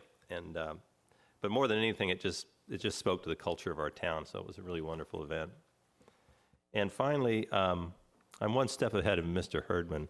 Took a page out of Diane's book because I went to one of her town hall meetings. So I do have a District 2 town hall meeting on March 27th, the Mariners Branch Library. So it's just, I went to a couple of Diane's, and they're really, really great events for residents, and it just gives us a chance to maybe spend a little more time with the residents in our districts to listen to them and hear from them, and then they can gain some knowledge from our fine staff on what's going on in their neighborhoods. And it's a great idea that Diane kicked off, so thank you. Look forward to more company, too. It's great. Thank you. I would like to place, for a future item to be discussed by my colleagues, a naming of a park in Newport Beach after our local hero, John Wayne. We're coming up on the anniversary of John Wayne Day, which is birthday, May 26th. It will be his 110th birthday on this May. And I would like to name one of our existing parks after the Duke. So hopefully we can have a discussion about that at the next council meeting, discuss ideas for location, and potentially have a nice ribbon cutting just in time for the 26th that would coincide with the day and with the Cancer Foundation fundraising that this foundation is doing. And my birthday.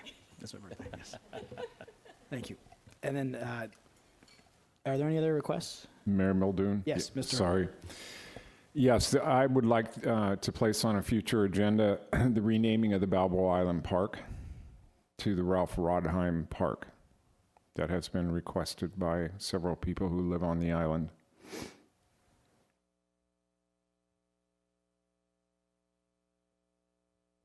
All right, Denton. Any other requests? All right, I'm not seeing any. So, Madam Clerk. This is the time in which council members may pull items from the consent calendar for discussion. Those are items 1 through 10. Public comments are invited on consent calendar from members of the audience. Speakers must limit comments to 3 minutes. Before speaking, please state your name for the record. If any item is removed from the consent calendar by a council member, members of the public are invited to speak on each item for up to 3 minutes per item.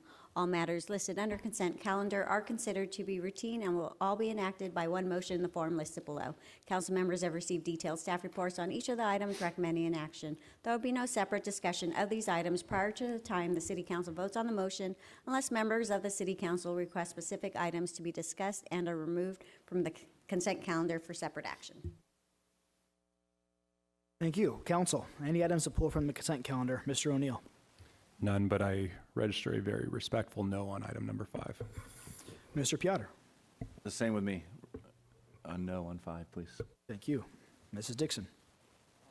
Okay, Well- thank you. I would like to move to pull item number 9, please. Item 9, thank you. Mr. Herdman. None. Mr. Avery. None. One moment, please.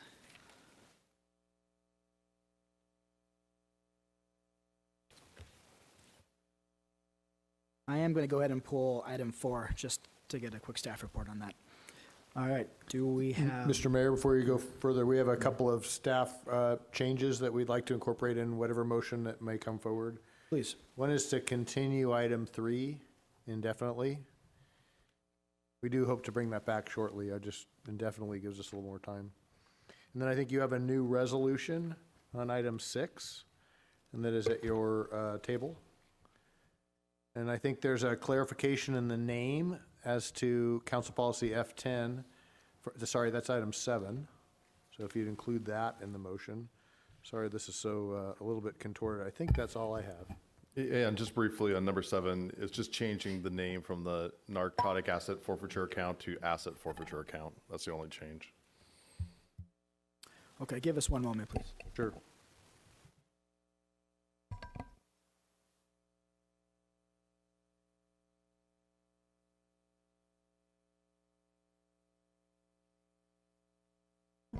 Yep. Is there a motion? I'm going to try as stepping in for Mayor Pro Tem Duffield. All right, I move affirmative action on our consent calendar, items 1 through 10, except for item number 9. I recording a no vote by Mr. O'Neill and Mr. Piotr on item number 5. Mayor Muldoon has pulled item number 4. Sorry for getting this out of order. Staff has requested to continue item number 3. They have submitted a new resolution on item number 6. They're seeking clarification on item number 7. Second. All right. Was that clear to everyone? Oh, there's a lot. Okay. If I may, I don't believe they're seeking clarification on number 7. They are affirmatively changing the name on item number 7 of the particular fund. So you make an amendment to the motion? Yes. I accept that amendment. Okay, excellent. All right, seeing that there's probably vast confusion, public, any comments on this motion? Mr. Glenn?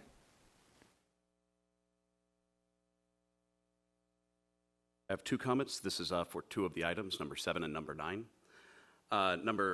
Start with number 9.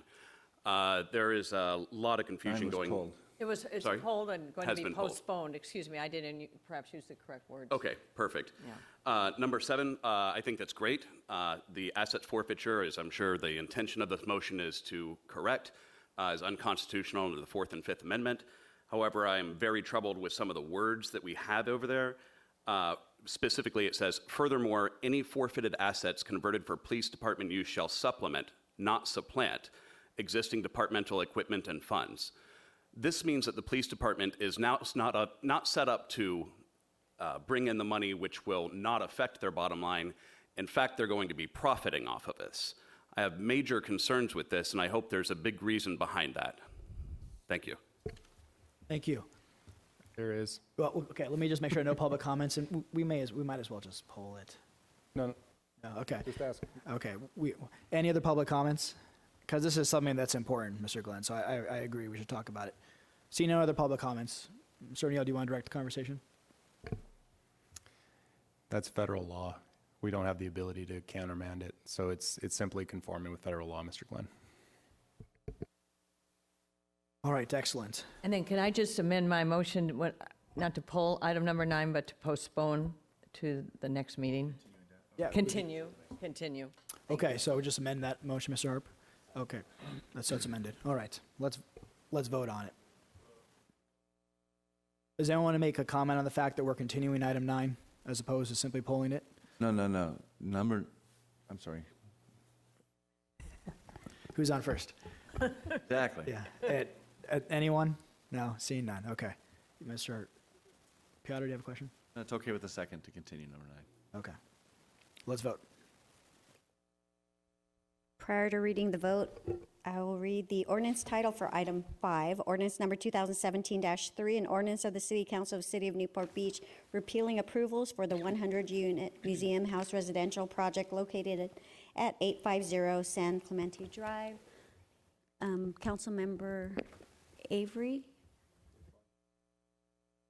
and Herdman. Thank you. The motion carries unanimously, 6-0. All right, moving on to items removed from the consent calendar. We have item 4. Can we get a brief staff? Mr. Mayor, I can speak to it briefly, and then we do have, Tara knows it well, as does Aaron. So today the city is able to collect 2 different types of fees on cable provision, and one is the franchise fee, and that's a 5% fee that involves the use of a cable company's use of the public right-of-way. The second one is the one being discussed here, and that is a 1% fee that supports the public educational and government, aka PEG, aspects of cable provision. And almost all of our cable companies have moved to state franchises, and the state has allowed localities to continue to collect both of these fees. One of them is a general fund fee, the franchise fee.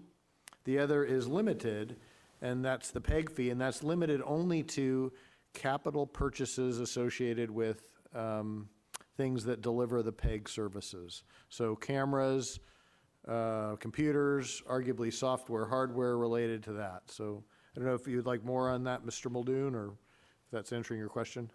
I just want to understand, when we first offered this, it looks like in 2007-09, was that the first time we levied this fee?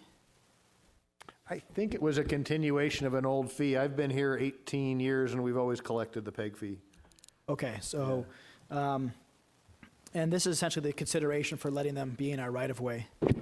I'm sorry, that's the franchise fee. Okay. That's the 5%. This is a 1% that the state law allows and encourages to provide, to have, where the cable company is making a payment, actually the cable user is making payment to the company, and then it's returned to localities to provide public programming, educational programming, and government programming.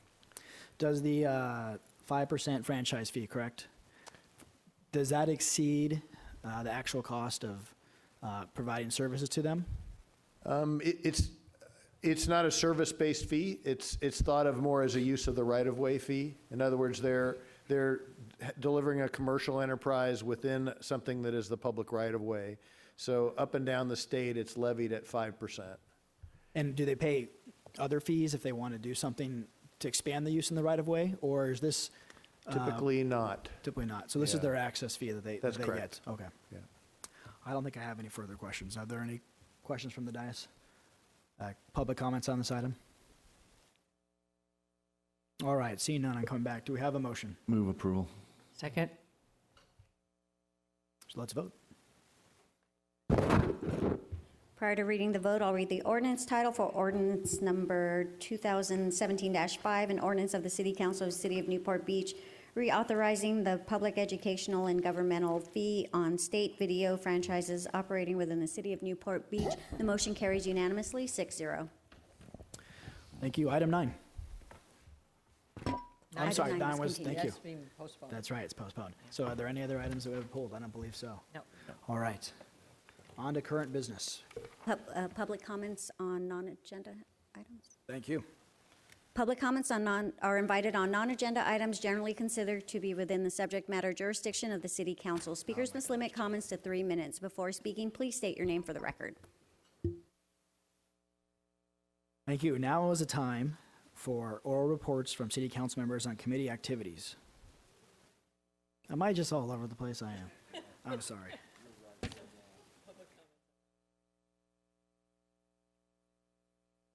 Madam Clerk, is now the time I offer public comments on non-agenda items? Yes, it is. Thank you. I wasn't listening. You said it clearly. Mr. Glenn. Hi, Mike Glenn, resident of Balboa Peninsula.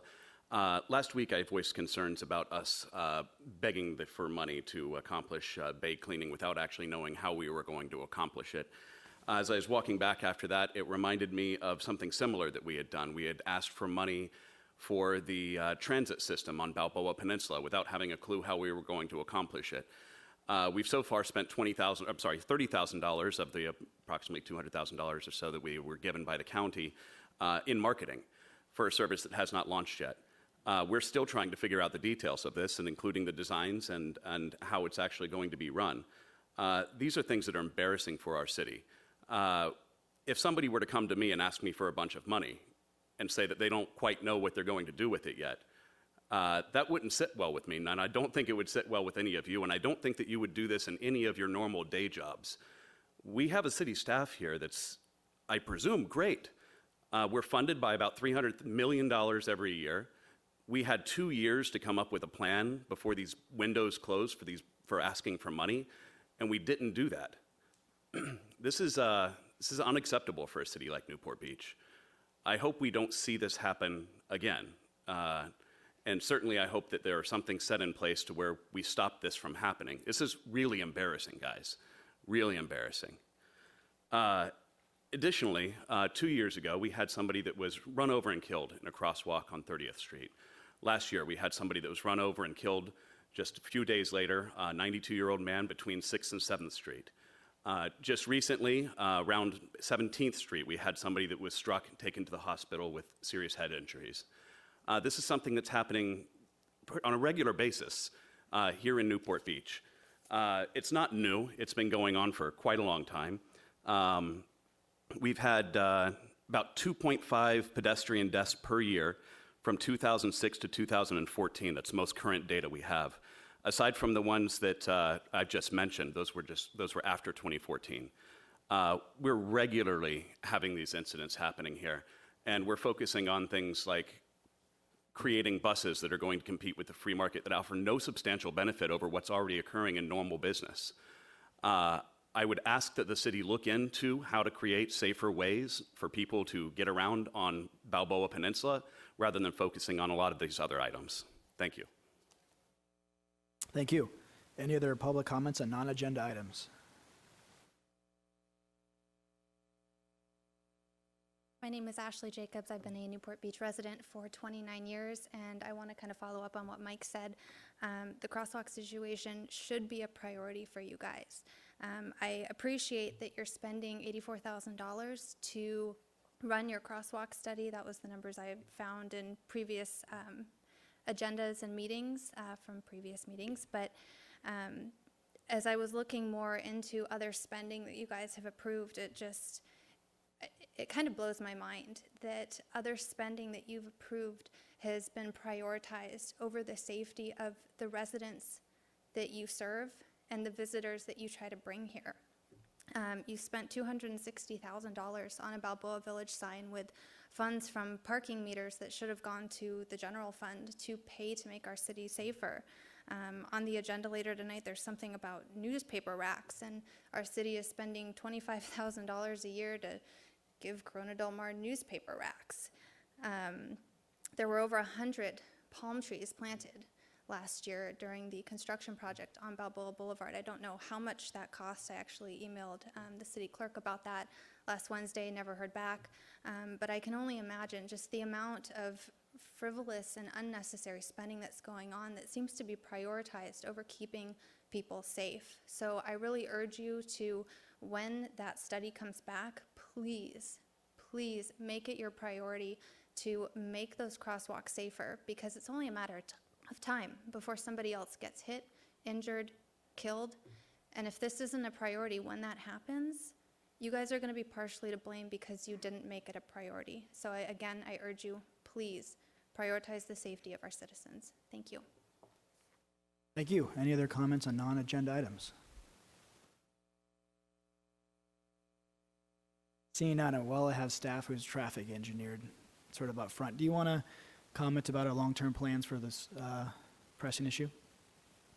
Well, as was mentioned, we are underway on a peninsula traffic study for the crosswalks and pedestrian safety. So that study is to the point where we should have our first draft next month. And then as we get into concluding that, I expect to bring it back sometime to council in June or July for council's consideration. We would be looking at different types of improvements, safety improvements at the crosswalks. Just for the speaker too, our item tonight earlier on the CIP, there was money in there identified for improvements once we get the study back in June for next year. So the council, should they adopt the budget, will already have appropriated money for possible improvements. Remind us how much that was. I want to say it's $250,000 right now. Okay, thank you. Any other comments on non-agenda items?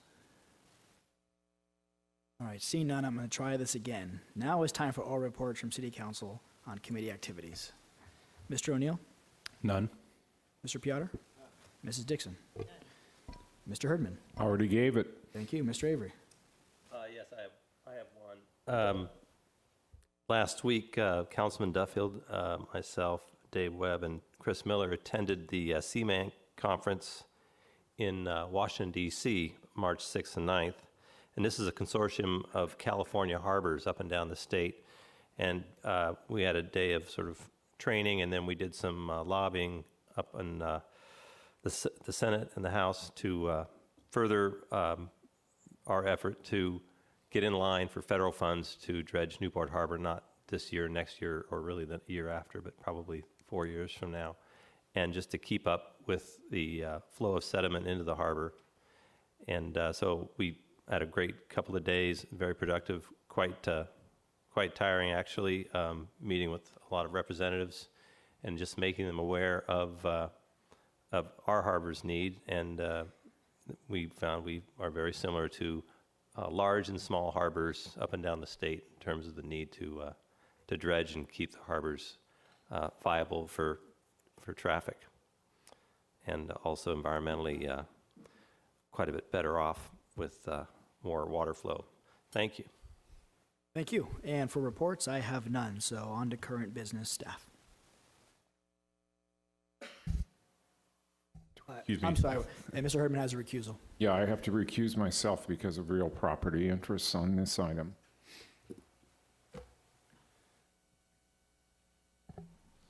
Yes, Mayor, council members, thank you tonight. This is a project we've been working on with the Corona Del Mar bid for some time. Tony Bryan's been our lead person on that, our city traffic engineer, and he'll give you a report tonight.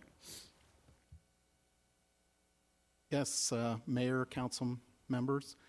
As Dave mentioned, we've been working for some time with the Corona Del Mar bid on reviewing the news racks in the village, the quality of the news racks, the maintenance of the news racks. And they brought that to our attention, and as part of a series of issues and concerns that they have regarding the aesthetics of the news racks. And that's probably the primary issue that they have a concern over. But there also are pedestrian issues with some of the news racks actually getting into the sidewalk, possibly getting in the way of pedestrian circulation. There's interference with the ingress and egress to some of the businesses and buildings. In addition to vehicles and cars, when they park along the curb and they go to open their doors, and oftentimes they can go out straight into a news rack, and that's an additional concern. On Coast Highway right now, there's a total of 47 news racks, if you add them up on both sides combined. So that was another issue they had. They felt there was a large number, and they wanted to address that. And so when we looked at opportunities to consolidate those news racks, we looked into high activity areas of places where you could consolidate news racks. And those high activity areas would be places like outside of restaurants or markets or coffee shops, etc. Again, the inventory of the racks, there's 27 on the south side. There's 20 racks on the north side. They mix in terms of the condition of the racks. The majority, though, are in good or moderate condition, but 10 of those racks are very poor condition as far as the glass on the racks being obscured. They're rusted, they're bent, some are close to falling over. 36 of the racks are actually enclosed news racks, and they combination of sales, sold publications, or free publications. And then there are approximately 9 stands that are located throughout the village outside of businesses that are basically open stands where they pass out free publications. So Chapter 5.70 is the chapter in the municipal code that addresses the placement, appearance, number, size, and the servicing of the news racks. And then this continues on into that section where it gets the focus, and the one that comes up most often is about maintenance and keeping the news racks in good working order and freshly painted, cleaned, well maintained, and that gets brought to our attention from time to time.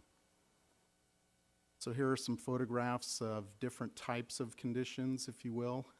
To the left would be a good condition, obviously a clean mirror, freshly painted, well maintained.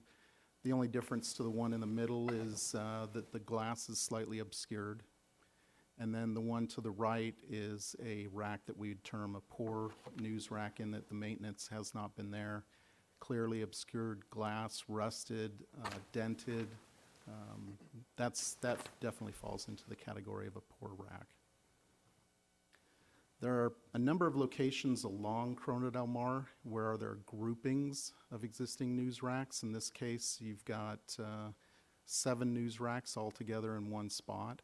And so those are spread out within different areas, and those are the locations where we felt if we were going to combine the publications into what are termed pedestal units, that those would be the areas that we would look to have that combination of units. So this project is basically looking at what are termed as pedestal news racks. And this is a good example of a pedestal news rack. Basically a 6-unit news rack where all of the racks are combined into one. You can put different publications within there. You can see some of them are pay boxes. So some of those 6 boxes are for paid publications. Some are for free publications. Some are actually shared, the ones in the middle. You can get the smaller publications such as the apartment rental magazines or other publications can share a box in the middle. That's an example of a pedestal unit. That's what we've been working with Corona Del Mar bid towards consolidating the existing news racks into that type of unit. So again, we've got 6 locations. We've been working with the bid on installing these pedestal units. And again, they're in locations where there are either restaurants or markets, coffee shops, such as Starbucks, near Roses. Again, these are areas where you already see the higher grouping of racks, and it makes sense to put a pedestal unit in that location. And I think the important thing as well in this proposed change to the municipal code is that we want to maintain the access for the publications in the news racks. So we don't want to take away the ability of publications to be able to continue sales along Coast Highway, and we want to provide the news racks the ability to go into these pedestals as close as possible to where their existing sales point is. So again, the reasoning behind picking those locations. The idea here as well to keep the sidewalk clear is to have the pedestal units, if we can, to install them on the side streets, take them away from the fronts of the buildings to maintain that access, that clear sidewalk, address that issue. And as it's set up right now, we have some tentative guidelines in the ordinance that we would be coming in with some type of installation program to hopefully get these pedestal units in the summer or fall.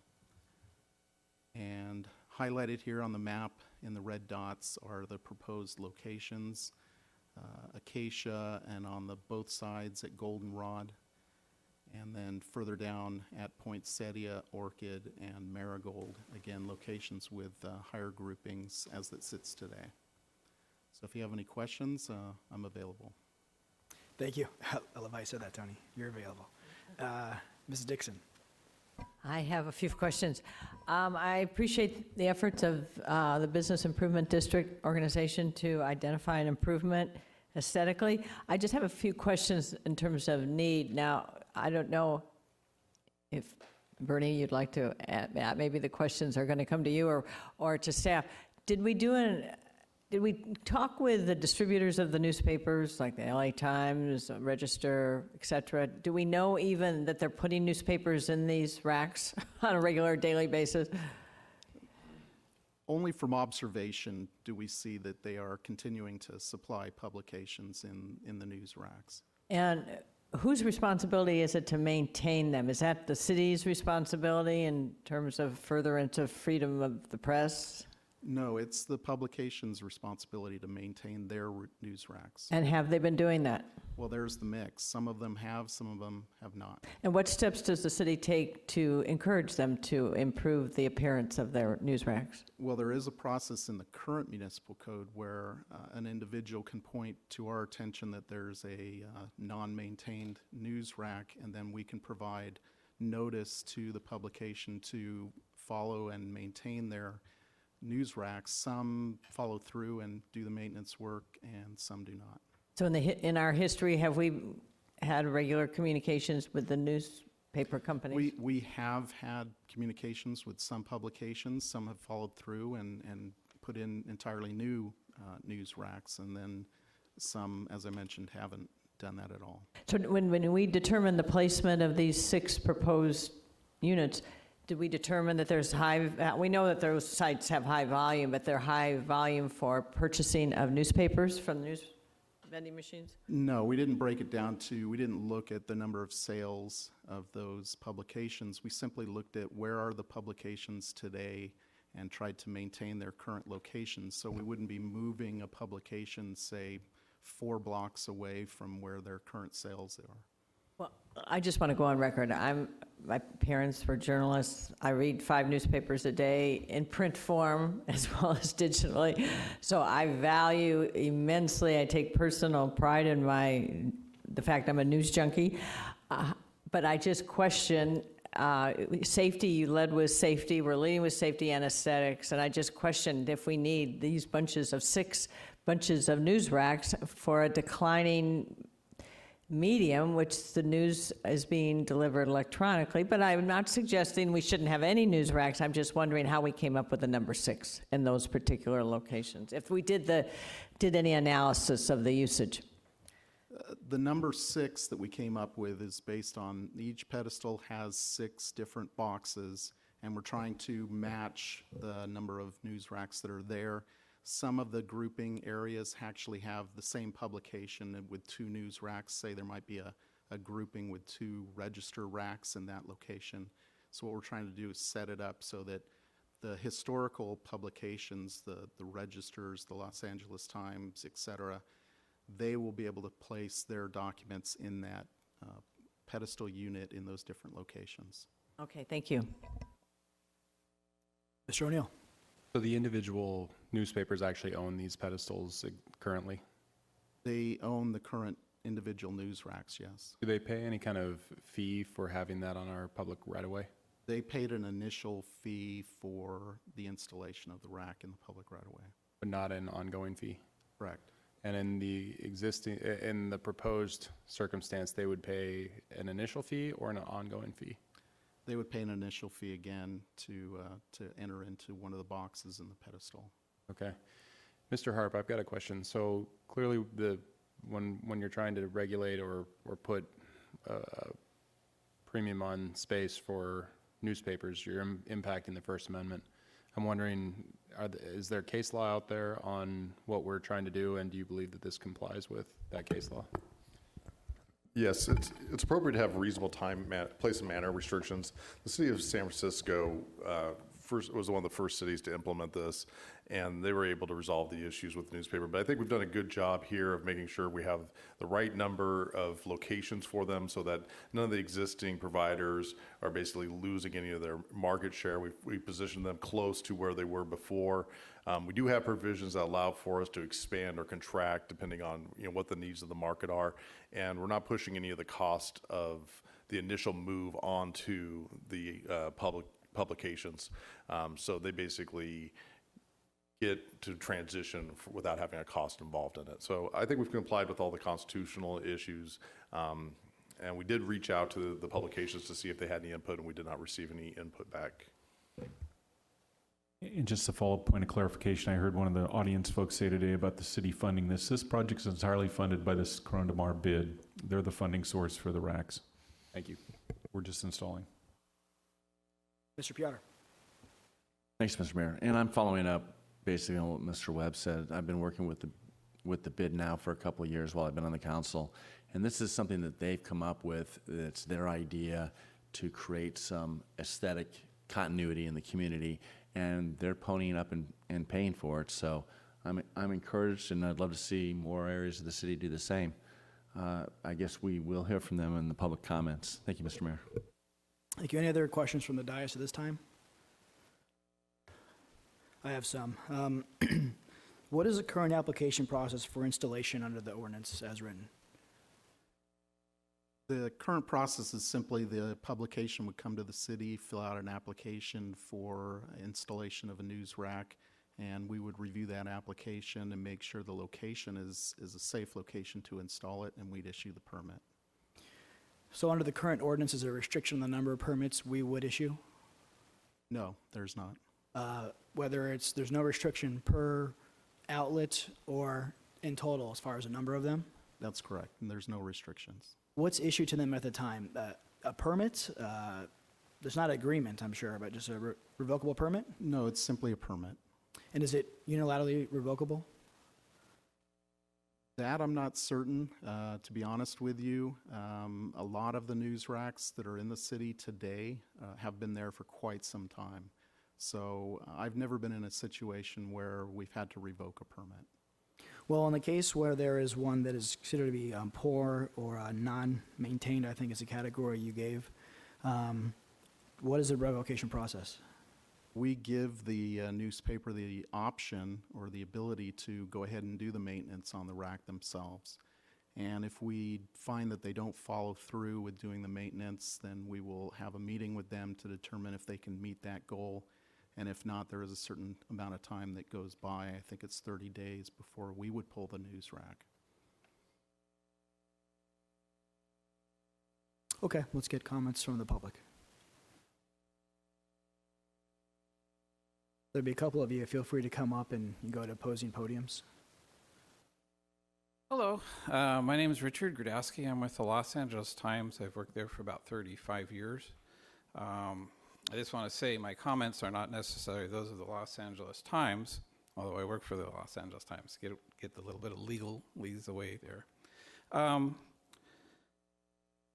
So I've been around and I've seen a lot of cities do things like this. Glendale, they did concrete kiosks. West Hollywood has done kiosks enclosures on 3 sides. The closest to this is probably City of Long Beach, Belmont Shore, where they did stacked racks at specific locations, although they allowed those to be on the main thoroughfare. So they, in this case, they would be able to be left on PCH. So I've dealt with different things. City of Anaheim, around the resort area, they did special news racks. Put them at bus stops, horrible. When you move a news rack, I'll make a few comments. If you contact the Los Angeles Times, we'll come out and we'll fix the problems. So I know there's been some communication over the years, but maybe not as much as you think there's been, because we try to take care of things being good civic partners. So if you have a problem with a LA Times rack or a Daily Pilot rack, I can leave you my number. You can call me, and we'll take care of it, within a week or so. So the thing about news racks is that they're friendly to customer traffic, to flow. If you move a news rack 10, 15 feet away, you can kill the sale. People aren't going to go look for it unless they're diehard readers, and they're just not going to do the impulse buy. Now, some stores and some Starbucks and coffee shops have newspapers on inside. Some are for sale, and some are just they have a copy or two, and people read and look at what they want to. So by moving them to these groupings, and I read the insider report to gang them up, that's cute, to say really does kill the sale, because it takes it out of the flow. It takes it out of where the customer wants to go for something else. So we have to be honest that the newspaper, if they really want a newspaper, they'll probably go to 7-Eleven, right? But if they're going to a coffee shop, if they're going somewhere where they have some extra time to enjoy, they might pick up the paper in addition to that, unless they always go to that one Starbucks or Coffee Bean or something like that. So my suggestion is to please leave them on PCH. Don't put them on the side streets. What you'll see, or what I've seen in the past, because I'm not going to talk about what ifs, is in other cities, when you group them and you put them on side streets, you have trash, you have increased graffiti. Now you would think it'd be the opposite, but it's not. You have these racks that are going to be built by somebody who's selling them to you, and good for them, entrepreneurial spirit. But these news racks on the side streets, because they're specialty racks, and they're hard to get, and they're more expensive, the different companies would ask that you take care of all the maintenance and the repair of them. That would be the request. Now, you can deny that, of course. I'm sorry, sir. You want 10 seconds to wrap up? We give you 3 minutes each speaker. Again, you're with group news racks, you're asking for people also will abandon them. So they sound good, but they're not as good as they sound. go talk to Long Beach or go talk to somebody else that has group news racks. It's better to have individual freestanding news racks as they are today. Thank you. Next speaker.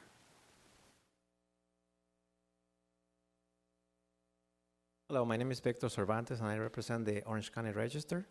And just basically, some of you guys mentioned the First Amendment. Just by moving the rack and tell us where to put the racks, that's a violation of the First Amendment, because you guys are telling us exactly where to put our racks, and you guys are limited the publications actually to put the racks on the stackables things. One thing that I didn't hear is that we as publication, we would like to have the opportunity also to meet with the city and put our input and to see, where we're coming from. Like the LA Times, they were saying the sales are pretty low right now, and by having a specialty rack, it's not going to help us. It's just going to kill us more. I have some pictures that unfortunately they're black and white from the city of Manhattan Beach that they do the same thing, and they just end up like, the publication, they went out of business, or the box is empty, full of trash. So if you guys can see them, I can just give them to you. If you want to hand it to the city attorney, he can, or the city clerk will come get him. Excuse my voice, but I'm just gonna. It's okay. The other item that I have is that I'm just hoping that the city reconsider on keeping the existing racks right now. I think the key here is the enforcement. I like some pictures that you guys see of the Orange County Register that we try to maintain the racks on a best condition, but the enforcement is key. I understand that there's some publications out there that they're not compiling, but that's the city responsibility to let those publications know. Normally with the LA Times and other publications that we work at, we normally go and call each other and say, hey, your rack has graffiti, your rack has this, but there's some other new publications that we don't have any contacts, and that's up to the city to contact them and let them know.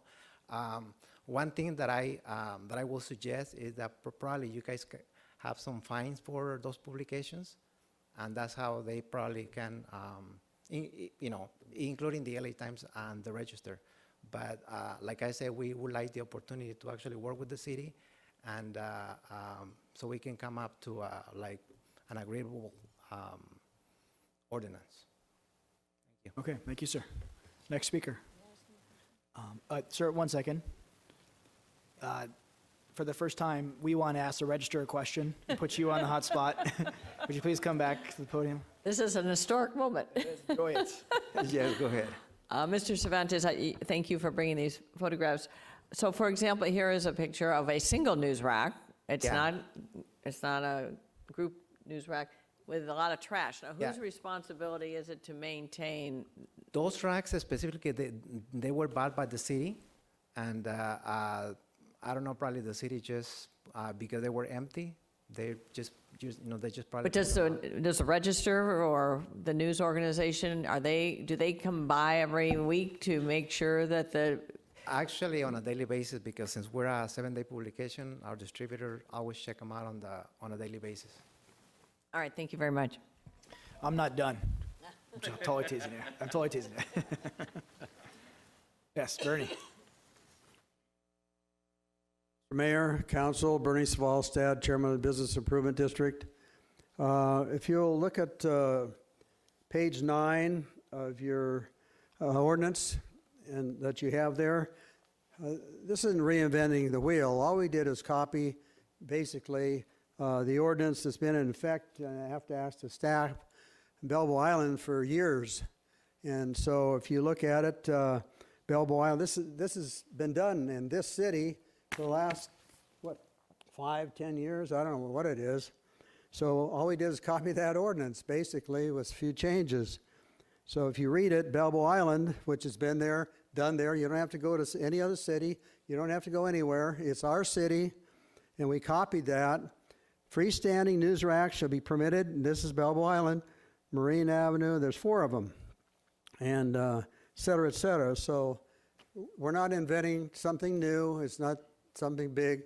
It's just we want to have the same rights as Belleville Island has, and assumed has worked well at Belleville Island. Thank you.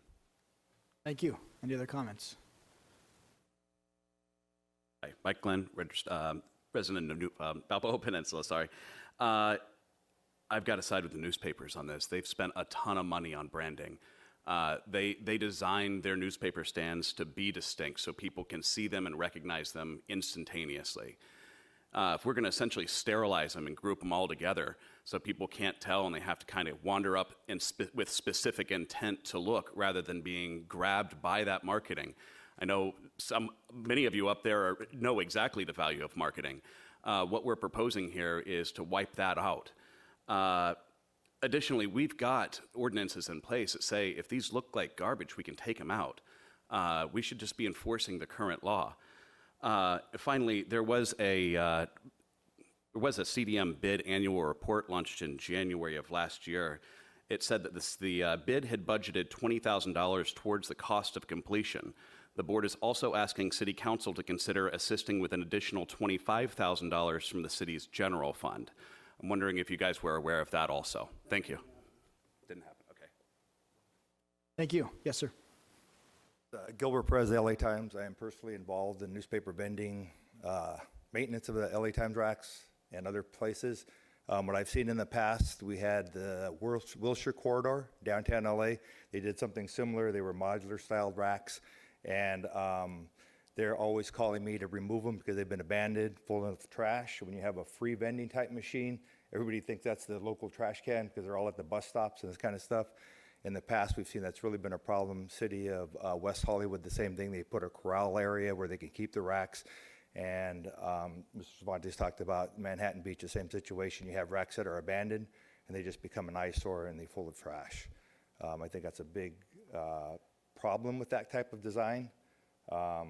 6 wide pedestal. Looks like you're going to handle 2, 4, 6, 8 publications in there. Is that many that you're going to be able to put in there? Is that many that will want to go in there? Will there be empty ones with nothing to put in there? I'll direct staff to answer that question when you're done with your comment. About going to the modular styled 6 wide, what I've seen in the past, they really tend to generate a lot of trash because they become unused. And then again, people just think it's a trash receptacle. Mr. Mayor, I have a question for him. Okay, yes. Are you maintaining the racks for the LA Times down on Balboa Island? I don't personally maintain them. I supply the parts to maintain them. So you don't know how well they're performing? No, I'm not sure. Okay, thanks. But I could address any of those issues. Okay, thank you. Do you have the requisite knowledge to answer that question? I'm not sure it's really in our... I'm sorry, what was the question again? Would you mind repeating the question you directed at staff? Sorry. Yeah, it was related specifically about this proposed structure. Oh, as far as it's actually 3 boxes wide, 2 high, so it ends up being 6 boxes. Of those 6, you could take 1 box and split it to a shared box for, say, a free publication. But that's the plan that's in place and being proposed right now. And there's enough publications to fill that up with all those? What we're proposing actually is matching the amount of news racks and publications that are in Corona Mar today. Okay, and they're going to take them off the boulevard and put them on the side street and lessen Right now, again, this is a proposal where if it's potentially possible to put them on the side street, that would be the first choice. Otherwise, it would be on the highway. Thank you, Tony. Okay, thank you. Any other comments on the side of Mr. Mosier? This is going to be... Thank you, Mayor Muldoon and members of the council. My name is Jim Mosier. I actually agree with Ashley, who spoke earlier. Of all the things in the world, I'm not sure that the appearance of news racks is at the top of the list of things one has to worry about. And that said, we are talking about this. And you're in your lawmaking mode here. Lawmaking has often been compared to sausage making, and it pains me to see bad sausage being made. or at least not as good as it could be. And I also wanted to say that, like Ashley, I have great respect for Bernie and his interest in the bid. And the ordinance was presented at several of the Corona Del Mar bid meetings. I'm not sure anybody there actually went through and read all of this detail. And I have to not agree with the statement that this is just repeating what is happening on Balboa Island. At least you would not get that impression from the ordinance you have before you tonight. If you look at what you have on staff report page 11-16, you'll see the rules for Balboa Island fit on a half of a page, and they are, as I read it, I do not know what's actually happening there, but what our ordinance says is that the privately provided news racks are allowed only in certain restricted locations, which are on the main street, as the vendors here are saying, is very important to them. And you'll see that followed at the bottom of page 1116. There's 4 or 5 pages of brand new regulations, brand new terminology that has nothing to do with Balboa Island. It's specific to Corona Del Mar. So it's not just a repeat of something that we've had success with. It's something quite new. And it has these new terms, which I find really weird. We're calling these fixed pedestal units to somehow distinguish them from the units that we already have, even though the ones we already have are on, the privately provided ones are fixed and on pedestals. It's totally confusing to me. I don't know if it's confusing to the newspaper vendors or not. The distinction between them is whether the city provides the news racks or the private people provide them. And I would suggest, instead of calling them, if you're going to do this at all, which sounds like maybe it's not a good idea, I would suggest a terminology that people can understand. They're city-provided news racks versus privately provided ones. Why they're called fixed pedestal units makes no sense to me. Thank you. Thank you. Any other comments? All right, seeing none, I'll bring you back to the dais. I want to express my opinions on the subject matter. I think there's been sort of a tradition to allow them to exercise their free press, even sometimes at the expense of the city right-of-way, revenue opportunities, or even inconvenience as far as what's a walkable sidewalk or not. I don't think it's totally analogous to Balboa. I think the right-of-way and the sidewalk is a little bit smaller. It's a little bit more cluttered. So I would support a voluntary transfer from any of the newspaper providers that wanted to, on their own volition, move to these pedestals. But otherwise, I'd assume allow the existing news racks to exist. Now, if we want to put a moratorium on those and not limit, allow them to be replaced, but not have added ones be allowed, I could be in favor of that. But I don't think I'd be inclined to force them out of their current locations. So I will not be supporting the staff report as written. Mr. Mayor? Mr. Gutter. I'd like to move staff recommendation. Is there a second?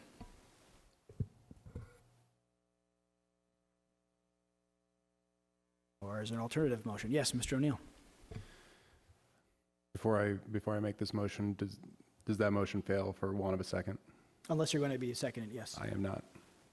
Okay, so I believe unless I did not see a second, that motion is failed.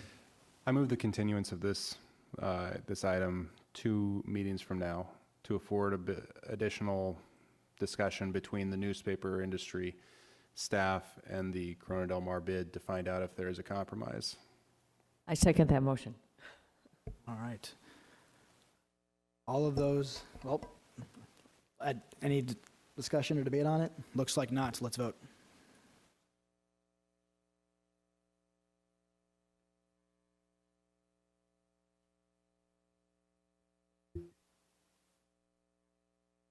The motion carries unanimously, 5-0. Thank you. Madam Clerk. Motion for reconsideration. A motion to reconsider the vote on any action taken by the City Council at either this meeting or the previous meeting may be made only by one of the council members who voted with the prevailing side. Any motions to reconsider? Seeing none, we are adjourned.